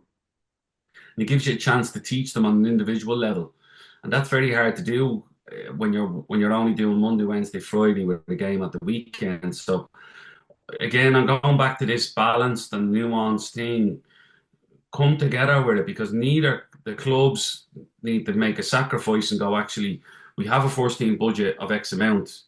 We're not the academy is going to have a budget, and that's never going to change. And we're going to try and increase that, because every club, what's made the most money for Pats in the last 10 years is going to be Mason Media's. What made the most money for Rovers other than last year's European run? Gavin Bazunu. Bows are sitting hoping Evan Ferguson gets sold so they can. So a lot of the funding that will come to these clubs have come from players that have come out of this academy system. So back at yourself as a club, and then go to the FAI and go, right, this is where we need support on it. And until they do that, I think they just need to come together and work it out and put the player first in this. Like, let him go and enjoy this and go and coach, and don't take it away from him. and go, "Look, we're going to do it. There's bits of it we don't agree with, but we're not going to stand in the way of these players, these high potential players who have a chance." The lads come up from the country, from who will say, "Oh, we never get a look in," and then they go bring them up to get 3 days in the training camp, and they can go from there. You never know. In 2 years' time, they might run out of they might run one out of Photo Oil in Cork and have a base down there, and the Dublin players can go down. And there's bases around the country that can hold these things. And going forward, that would be the plan. But look, I think if you put the player first and realise there's a lot of potential there to do it, I think they should come to an agreement on it. Yeah, we'll follow that as that goes on. But anyway, I'm taking up a lot of your St. Patrick's Day, Graham, so I'm going to let you go and enjoy the rest of the day, even if the weather outside isn't particularly welcoming today. Although and I know it could be worse. It could be raining, but it's not. So It's all right. it's just about all right. Yeah. But anyway, Graham, thanks very much for your time. Brilliant, Raf. Thanks, pal. All right, thanks to Graham Gartland there. And now let's talk Women's Premier Division with Shelbourne's Rachel Graham. I spoke to her on Sunday after Saturday when Ireland midfielder Rachel Littlejohn marked her first appearance for Shamrock Rovers with a sumptuous free kick against Athlone. Afterwards, Littlejohn spoke to Pat Costello. Obviously, you knew Anya O'Gorman here and Steffi Roach, but what did attract you to Shamrock Rovers? In the end, it just ended up being, there was a couple of options, but in the end I think it suited me better personally. And on the pitch, in fairness, I spoke to the staff and I knew that they would manage me and it's not going to be an issue. Obviously, Rovers train 3 nights a week and then a game. That's kind of what I would do. So I'm at an age where starting over again abroad and stuff like that, it becomes frustrating when you've got coaches and managers that don't want to manage you. Yeah. If they want you on the grass 6 days a week, it's not going to happen. So, yeah. And did you have to have a word with Carla Ward, the Irish manager, before you came here? Yeah, I spoke to Carla and she was happy for me to come here. Obviously, I think just try to get an Irish player in the league and try and help the young ones coming through. So, hopefully we can build, and for me, at least it's now I can get minutes and try and stay fit and try and push forward with Ireland. All right, I'm delighted to be joined now by Rachel Graham of Shelbourne after the second round of action in the Women's Premier Division. And just running through the results, Galway United came from behind to beat Bohemians 3-1. Treaty United 2 wins from 2, beating DLR Waves 2-0. And then Rachel Graham Shelbourne winning 4-0 against the newcomers Waterford at the RSC. Cork City also a great win there yesterday, 4-0 over Sligo Rovers. And then Shamrock Rovers and Athlone Town drew 1-1. A great free kick from Rachel Littlejohn in that game as well, but we'll discuss that later. And then Wexford beat Peamount 1-0 with Becky Casson scoring the goal. And Rachel, as I mentioned, it was a comprehensive win for Shelbourne. You played the full 90 minutes. How are you feeling this morning? Quite tired. That's why we were laughing on the bus. I don't think I've played 90 minutes in about 7 years, I'd say. So I got through it anyway. But yeah, no, good, a tough game for us. We kind of knew that's the way it was going to go. We had planned all week that they're probably going to sit in, try and frustrate us. And our plan was, don't get frustrated, don't force things. And the first half, we struggled to really break them down, and their plan worked and ours didn't. So at half time, we kind of regrouped and just went back to what we had spoken about during the week and what was going to work for us. So second half, then we came out a bit better. Took us, we scored in the 64th minute, and then we had another 3 within 10 minutes. So it was kind of game over by then. But I mean, credit to Waterford, we're, if you look at us, we're a really established team. We have a lot of really good experienced players, and players have won leagues, international experience. So, for them to hold us out and, limit us to set piece goals, it's really is a credit to them. So 4-0, it looks like it was an easy day at the office, but it really wasn't. And to be fair to Waterford, they really put up a good performance. They had a great crowd at the game. It was a brilliant atmosphere, so they can be proud of themselves and the performance that they put in for everyone there. Yeah, and you talk about sort of not allowing the frustration to build up. So there was the penalty in the first half in the 26th minute that Noelle Murray had saved by Maeve Williams. When that sort of happens, it's a thing of you just have to sort of rally around and then just keep trying to take it forward and then just assume, I suppose, the chances will keep coming. Yeah, that's sometimes you can see these things happening. You just think, oh God, it's not our day today. It's one of these. But I think the fact it was quite early on, we kind of thought, look, we'll get more chances. Noelle was obviously disappointed, and we actually got 3 penalties in the game. Roma scored 1, and Noelle would kill me, but she ended up missing 2 penalties in the game. So look, it's these things. Look, we've been there before. We've seen these things and how they play out. You can either focus on it and dwell on it, or you just forget about it. And that's what we done, and we created more chances. And then look, at the first half we struggled a bit to break them down and create clear-cut chances, but in the second half then I think we pulled away from them a bit. Yeah, and obviously the set pieces that you mentioned. So the first goal, the fourth, and then also there's Leah Doyle's one that goes straight in as well from the corner. Was that something you sort of targeted, or is that something you just do sort of week to week, and it just happens that it kind of worked out brilliantly yesterday? Look, we have good deliveries from like Avian Clancy who's putting in great corners, and Noel, and then Leah Doyle. And we knew they were kind of struggling a bit with them, so we just kept saying, look, just put them in on top of the keeper. We never know what's going to happen. So, yeah, one went to the back post. Mackenzie got a great header, and then Leah obviously hit it straight in. But look, we obviously don't work on if we could kick it in every week, it'd And be very obviously, yeah. easy. But yeah, no, our focus was to get it in there and cause a bit of trouble on the keeper. And obviously for Waterford, as you said, plenty of credit for them. They're kind of new to the league. This is only their second game, and they did okay. Did quite well against Treaty United and losing 2-0 last week. Maeve Williams obviously had a really, really good game. I think you'd flagged before and start of the season that she'd be key for them in terms of the experience she brings. But what else is their strongest suit, do you feel, that will give Waterford a chance once they properly bed into the season? Yeah, look, I think they need to be patient with it. They need to know that it's going to take time. I mean, their oldest player was 25, their captain's only 21. They're so young, they're so inexperienced. But I mean, to make it, we're probably one of the title contenders or one of the favourites to win the league, and to hold us out to scoring set pieces and really frustrating us and putting a performance in against us, they can really do both. They can defend well, and I think Gary Hunt came out after the game and said that it's not going to be their game plan every game, that they will play more attacking football. And they play Sligo this weekend, who've obviously had a bit of a tougher start to the league. So that might be a game where they target maybe getting their first points on the board. But definitely I think they can take, positives from it. How, determined they were, their fight, they weren't one bit, overly respectful of us. They put it up against us. So no, brilliant for them. Look, it will take time. They might have some tough results, but it will get better as it goes on, and they'll gel together a bit better and a bit more experience in the league. I think the teams will find it tough to go there. Yeah, you mentioned the attendances already at that game yesterday at the RSC, so more than 1,000 in the venue there for Waterford's first home game, and then some of the other figures they shared with me beforehand. So 422 at Dalymount Park for Bowe's game, and then 563 at Tallaght Stadium for Rusha Littlejohn's debut as well. And then you factor in, of course, Waterford being team number 12. So everything seems to be growing in different directions, whether it's the number of clubs, but also the attendances as well.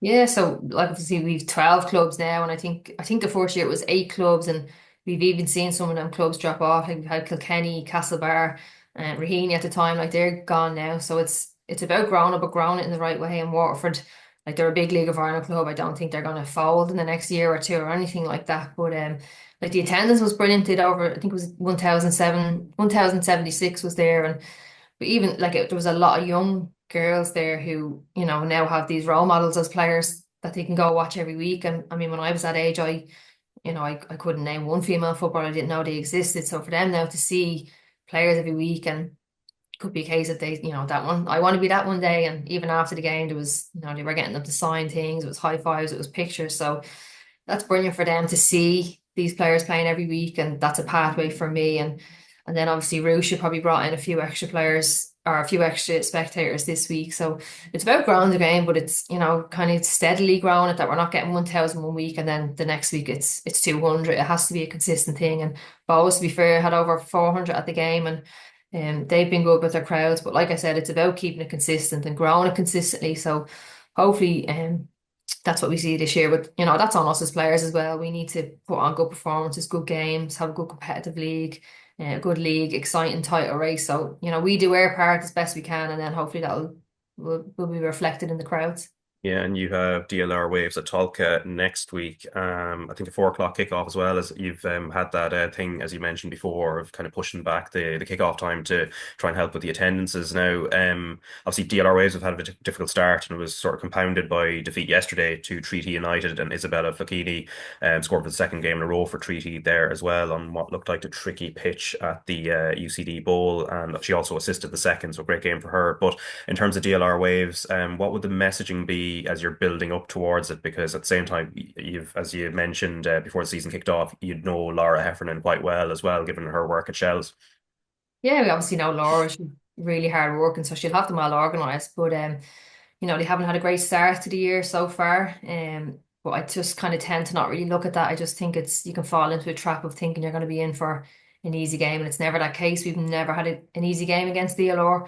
it's always been really tough. Like I said, Laura will have them well organised. They've had 2 losses now, so that's a lot of motivation for them to try and pick up points in another game. But yeah, I actually think the game could be reversed. There was talk of it being moved to DLR, so I just think if anyone is planning on going, just double check that it is in the right venue. It's down to being talk, but it's possibly going to be reversed during the week, so just keep an eye out if you are going. But it's actually a bit of a family feud on Saturday. So Jodie McQuillan plays for DLR. It was the sister of Amanda McQuillan, so this is the first time they play against each other competitively. So could be a bit of a family divide come Saturday evening, but we'll see. We certainly will. And then some of the other games, Becky Cassens floated a free kick, which deflected off a Peamount head, got Wexford on track as they beat Peamount 1-0. Galway United, again, conceding the first goal in a game for the second week in a row, but then they fought back really well to score their 6th, 7th and 8th goals of this very early season. And also a great win for Cork City at home to Sligo with Christina Dring getting a brace in the first half. What sort of jumped out to you from from that sort of clutch of games?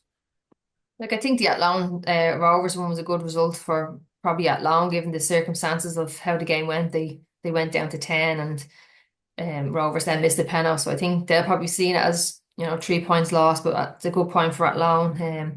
Good result for Wexford. They're off to their first win. A good free kick. I actually think it was an own goal that went in the end, but Peamount then piled on the pressure without creating a whole load of clear cut chances. So I think Wexford will be happy with that. They had a slow start to the season last year, so they'll be looking to rectify that this year. And I think the Galway one is a good one. Twice now they've come back from a goal behind, which shows a lot of character. They were obviously title contenders last year, but I think this year they're probably even stronger ones. It's always a really tough place to go, but I'd imagine it's going to be tougher again this year. So yeah, look, like I said, good competitive league only makes for good performances, good attendances and good shows. So hopefully they stay that way.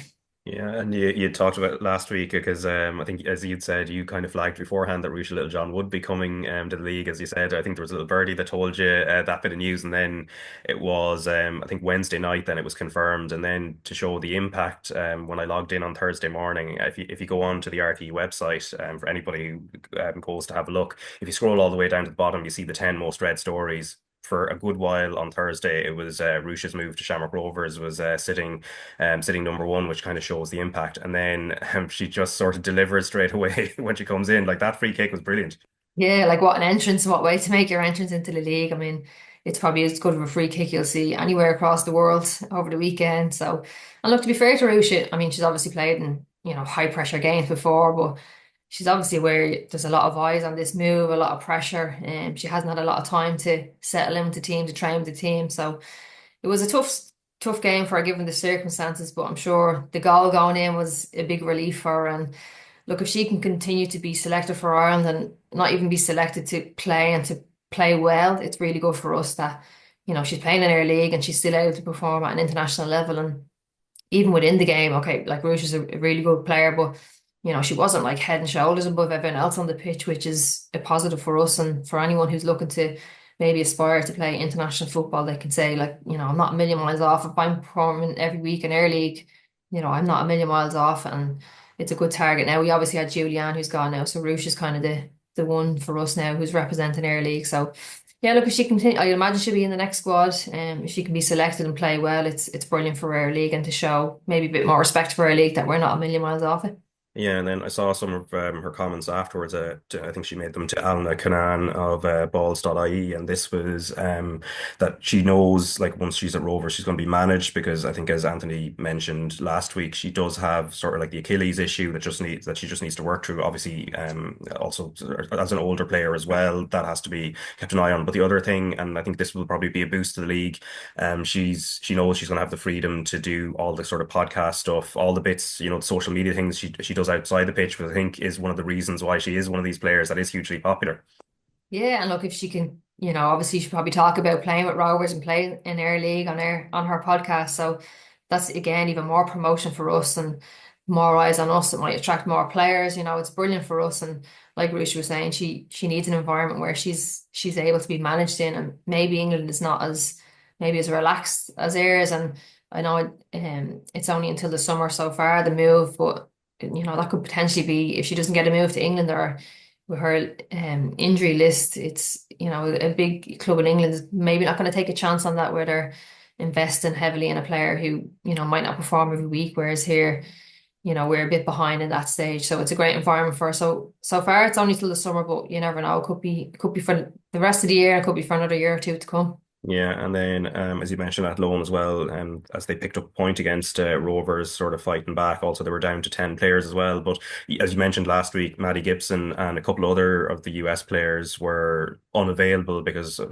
registration issues just in and around work permits. But this is going to be a boost for them now because it seems like obviously Maddie Gibson did play at the weekend, but also Natalie McNally and Catherine Sullivan, who are also new to the club, they've also had the opportunity to play now, and that is, I suppose, at loan have been able to put that situation to bed now.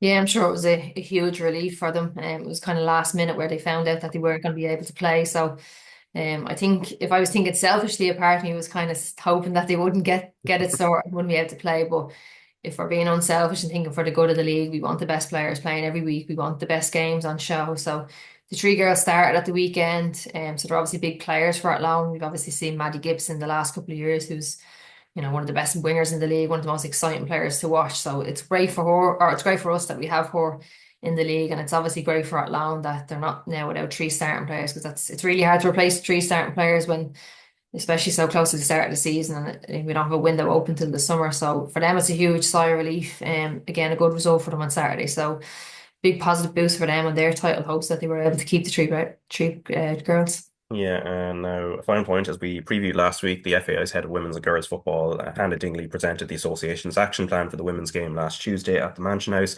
As my colleague Anthony Pine outlined on RTÉ.ie, the 2025 to 27 plan outlines a mission to improve participation, pathways and performance. Expanding on how that will be achieved, it says the targets are to, quote, create positive participation experiences for all, to develop more and better Irish players, and routes into and through the game to develop winning senior teams at club and country level. And then afterwards, Dingley spoke to our own Tony O'Donoghue, which you can watch in full on YouTube. And one thing he asked her was about bridging that gap between the under-19s and Ireland senior team. Gap I'm talking about between the underage and the senior. I mean, there have been talk about plans to, get more people involved, to have the development squads. I mean, how much of that is comes under your sort of bailiwick? Yeah, so again, I would say we're reviewing the pathway, and we recognise there's a gap. I think it's there for everyone to see, and we've started sort of taking those tentative steps with the development squad. But I think what we really want to do is do it right, which is why we have to review what we're doing and review that pathway, because the risk is we jump into something because it's, I say, on trend, and we don't do it right. We have to do things right. So we need to find out, obviously we talk about home-based sessions, we talk about 23s. There's lots of things that have gone on, or and there's good bits of all of them, and it's how we can bring all those bits together to make sure we're doing the right thing for Irish football, in our context, not because England are doing it or Wales are doing it, but in Irish context, with our league, with our players, what can we do that's going to be the best thing to support that talent development and to bridge that gap between 19s and seniors. But one of the reasons that the previous programme was disbanded was cost, and all of the issues, all of the things that you outline in your action plan, there's going to be a cost involved. Have you thought about the actual cost of this? Yeah, so again, some of the agendas are very similar to, as I say, Sport Ireland. So we'll have support in things like developing programmes for recreational football, developing coaching on pathways. These are all in the women's sport policy, so we're aligned, and we will provide support for that. In terms of reviewing the pathway, I don't think there is a massive cost. It's just taking the time, I think, to actually review and make sure then we put the finance in the right places, because, obviously we understand the sort of financial restrictions we're under. So every euro we spend well. We need to spend well. We need to get the most out of every euro that we spend. And doing that without having a review and having all the context and having all the data, I actually think it's probably irresponsible. So, it's all been costed. It's, human resource and financial resource, and I'm really excited to get going with it all. That is Hannah Dingley there, the head of women's and girls football within the FAI, and with Anthony last week, obviously we spoke about what the action plan might entail. From what you've seen, Rachel, from last Tuesday's revelation of what was in it, what have you particularly liked in terms of things that might be implemented in the future?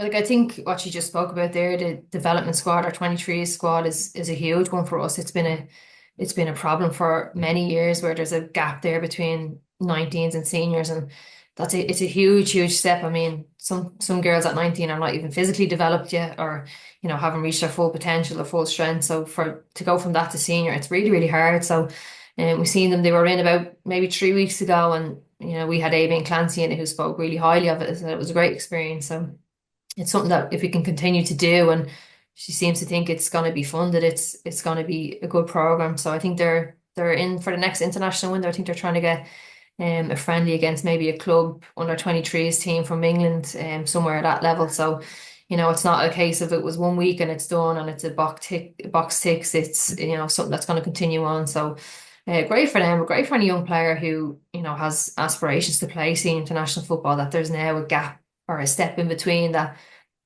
I don't have to get straight to a senior level. My goal could be, okay, I'll get myself into the development squad, I'll do well there, and then I'll get myself recognised for senior. So it's not as big of a gap anymore. And we do have a lot of players in that group, that age group, that are really good players, but maybe are just a little bit off international. So like I said, it's very hard to go from 19s to seniors without getting any sort of experience in between. So that's going to be huge for them.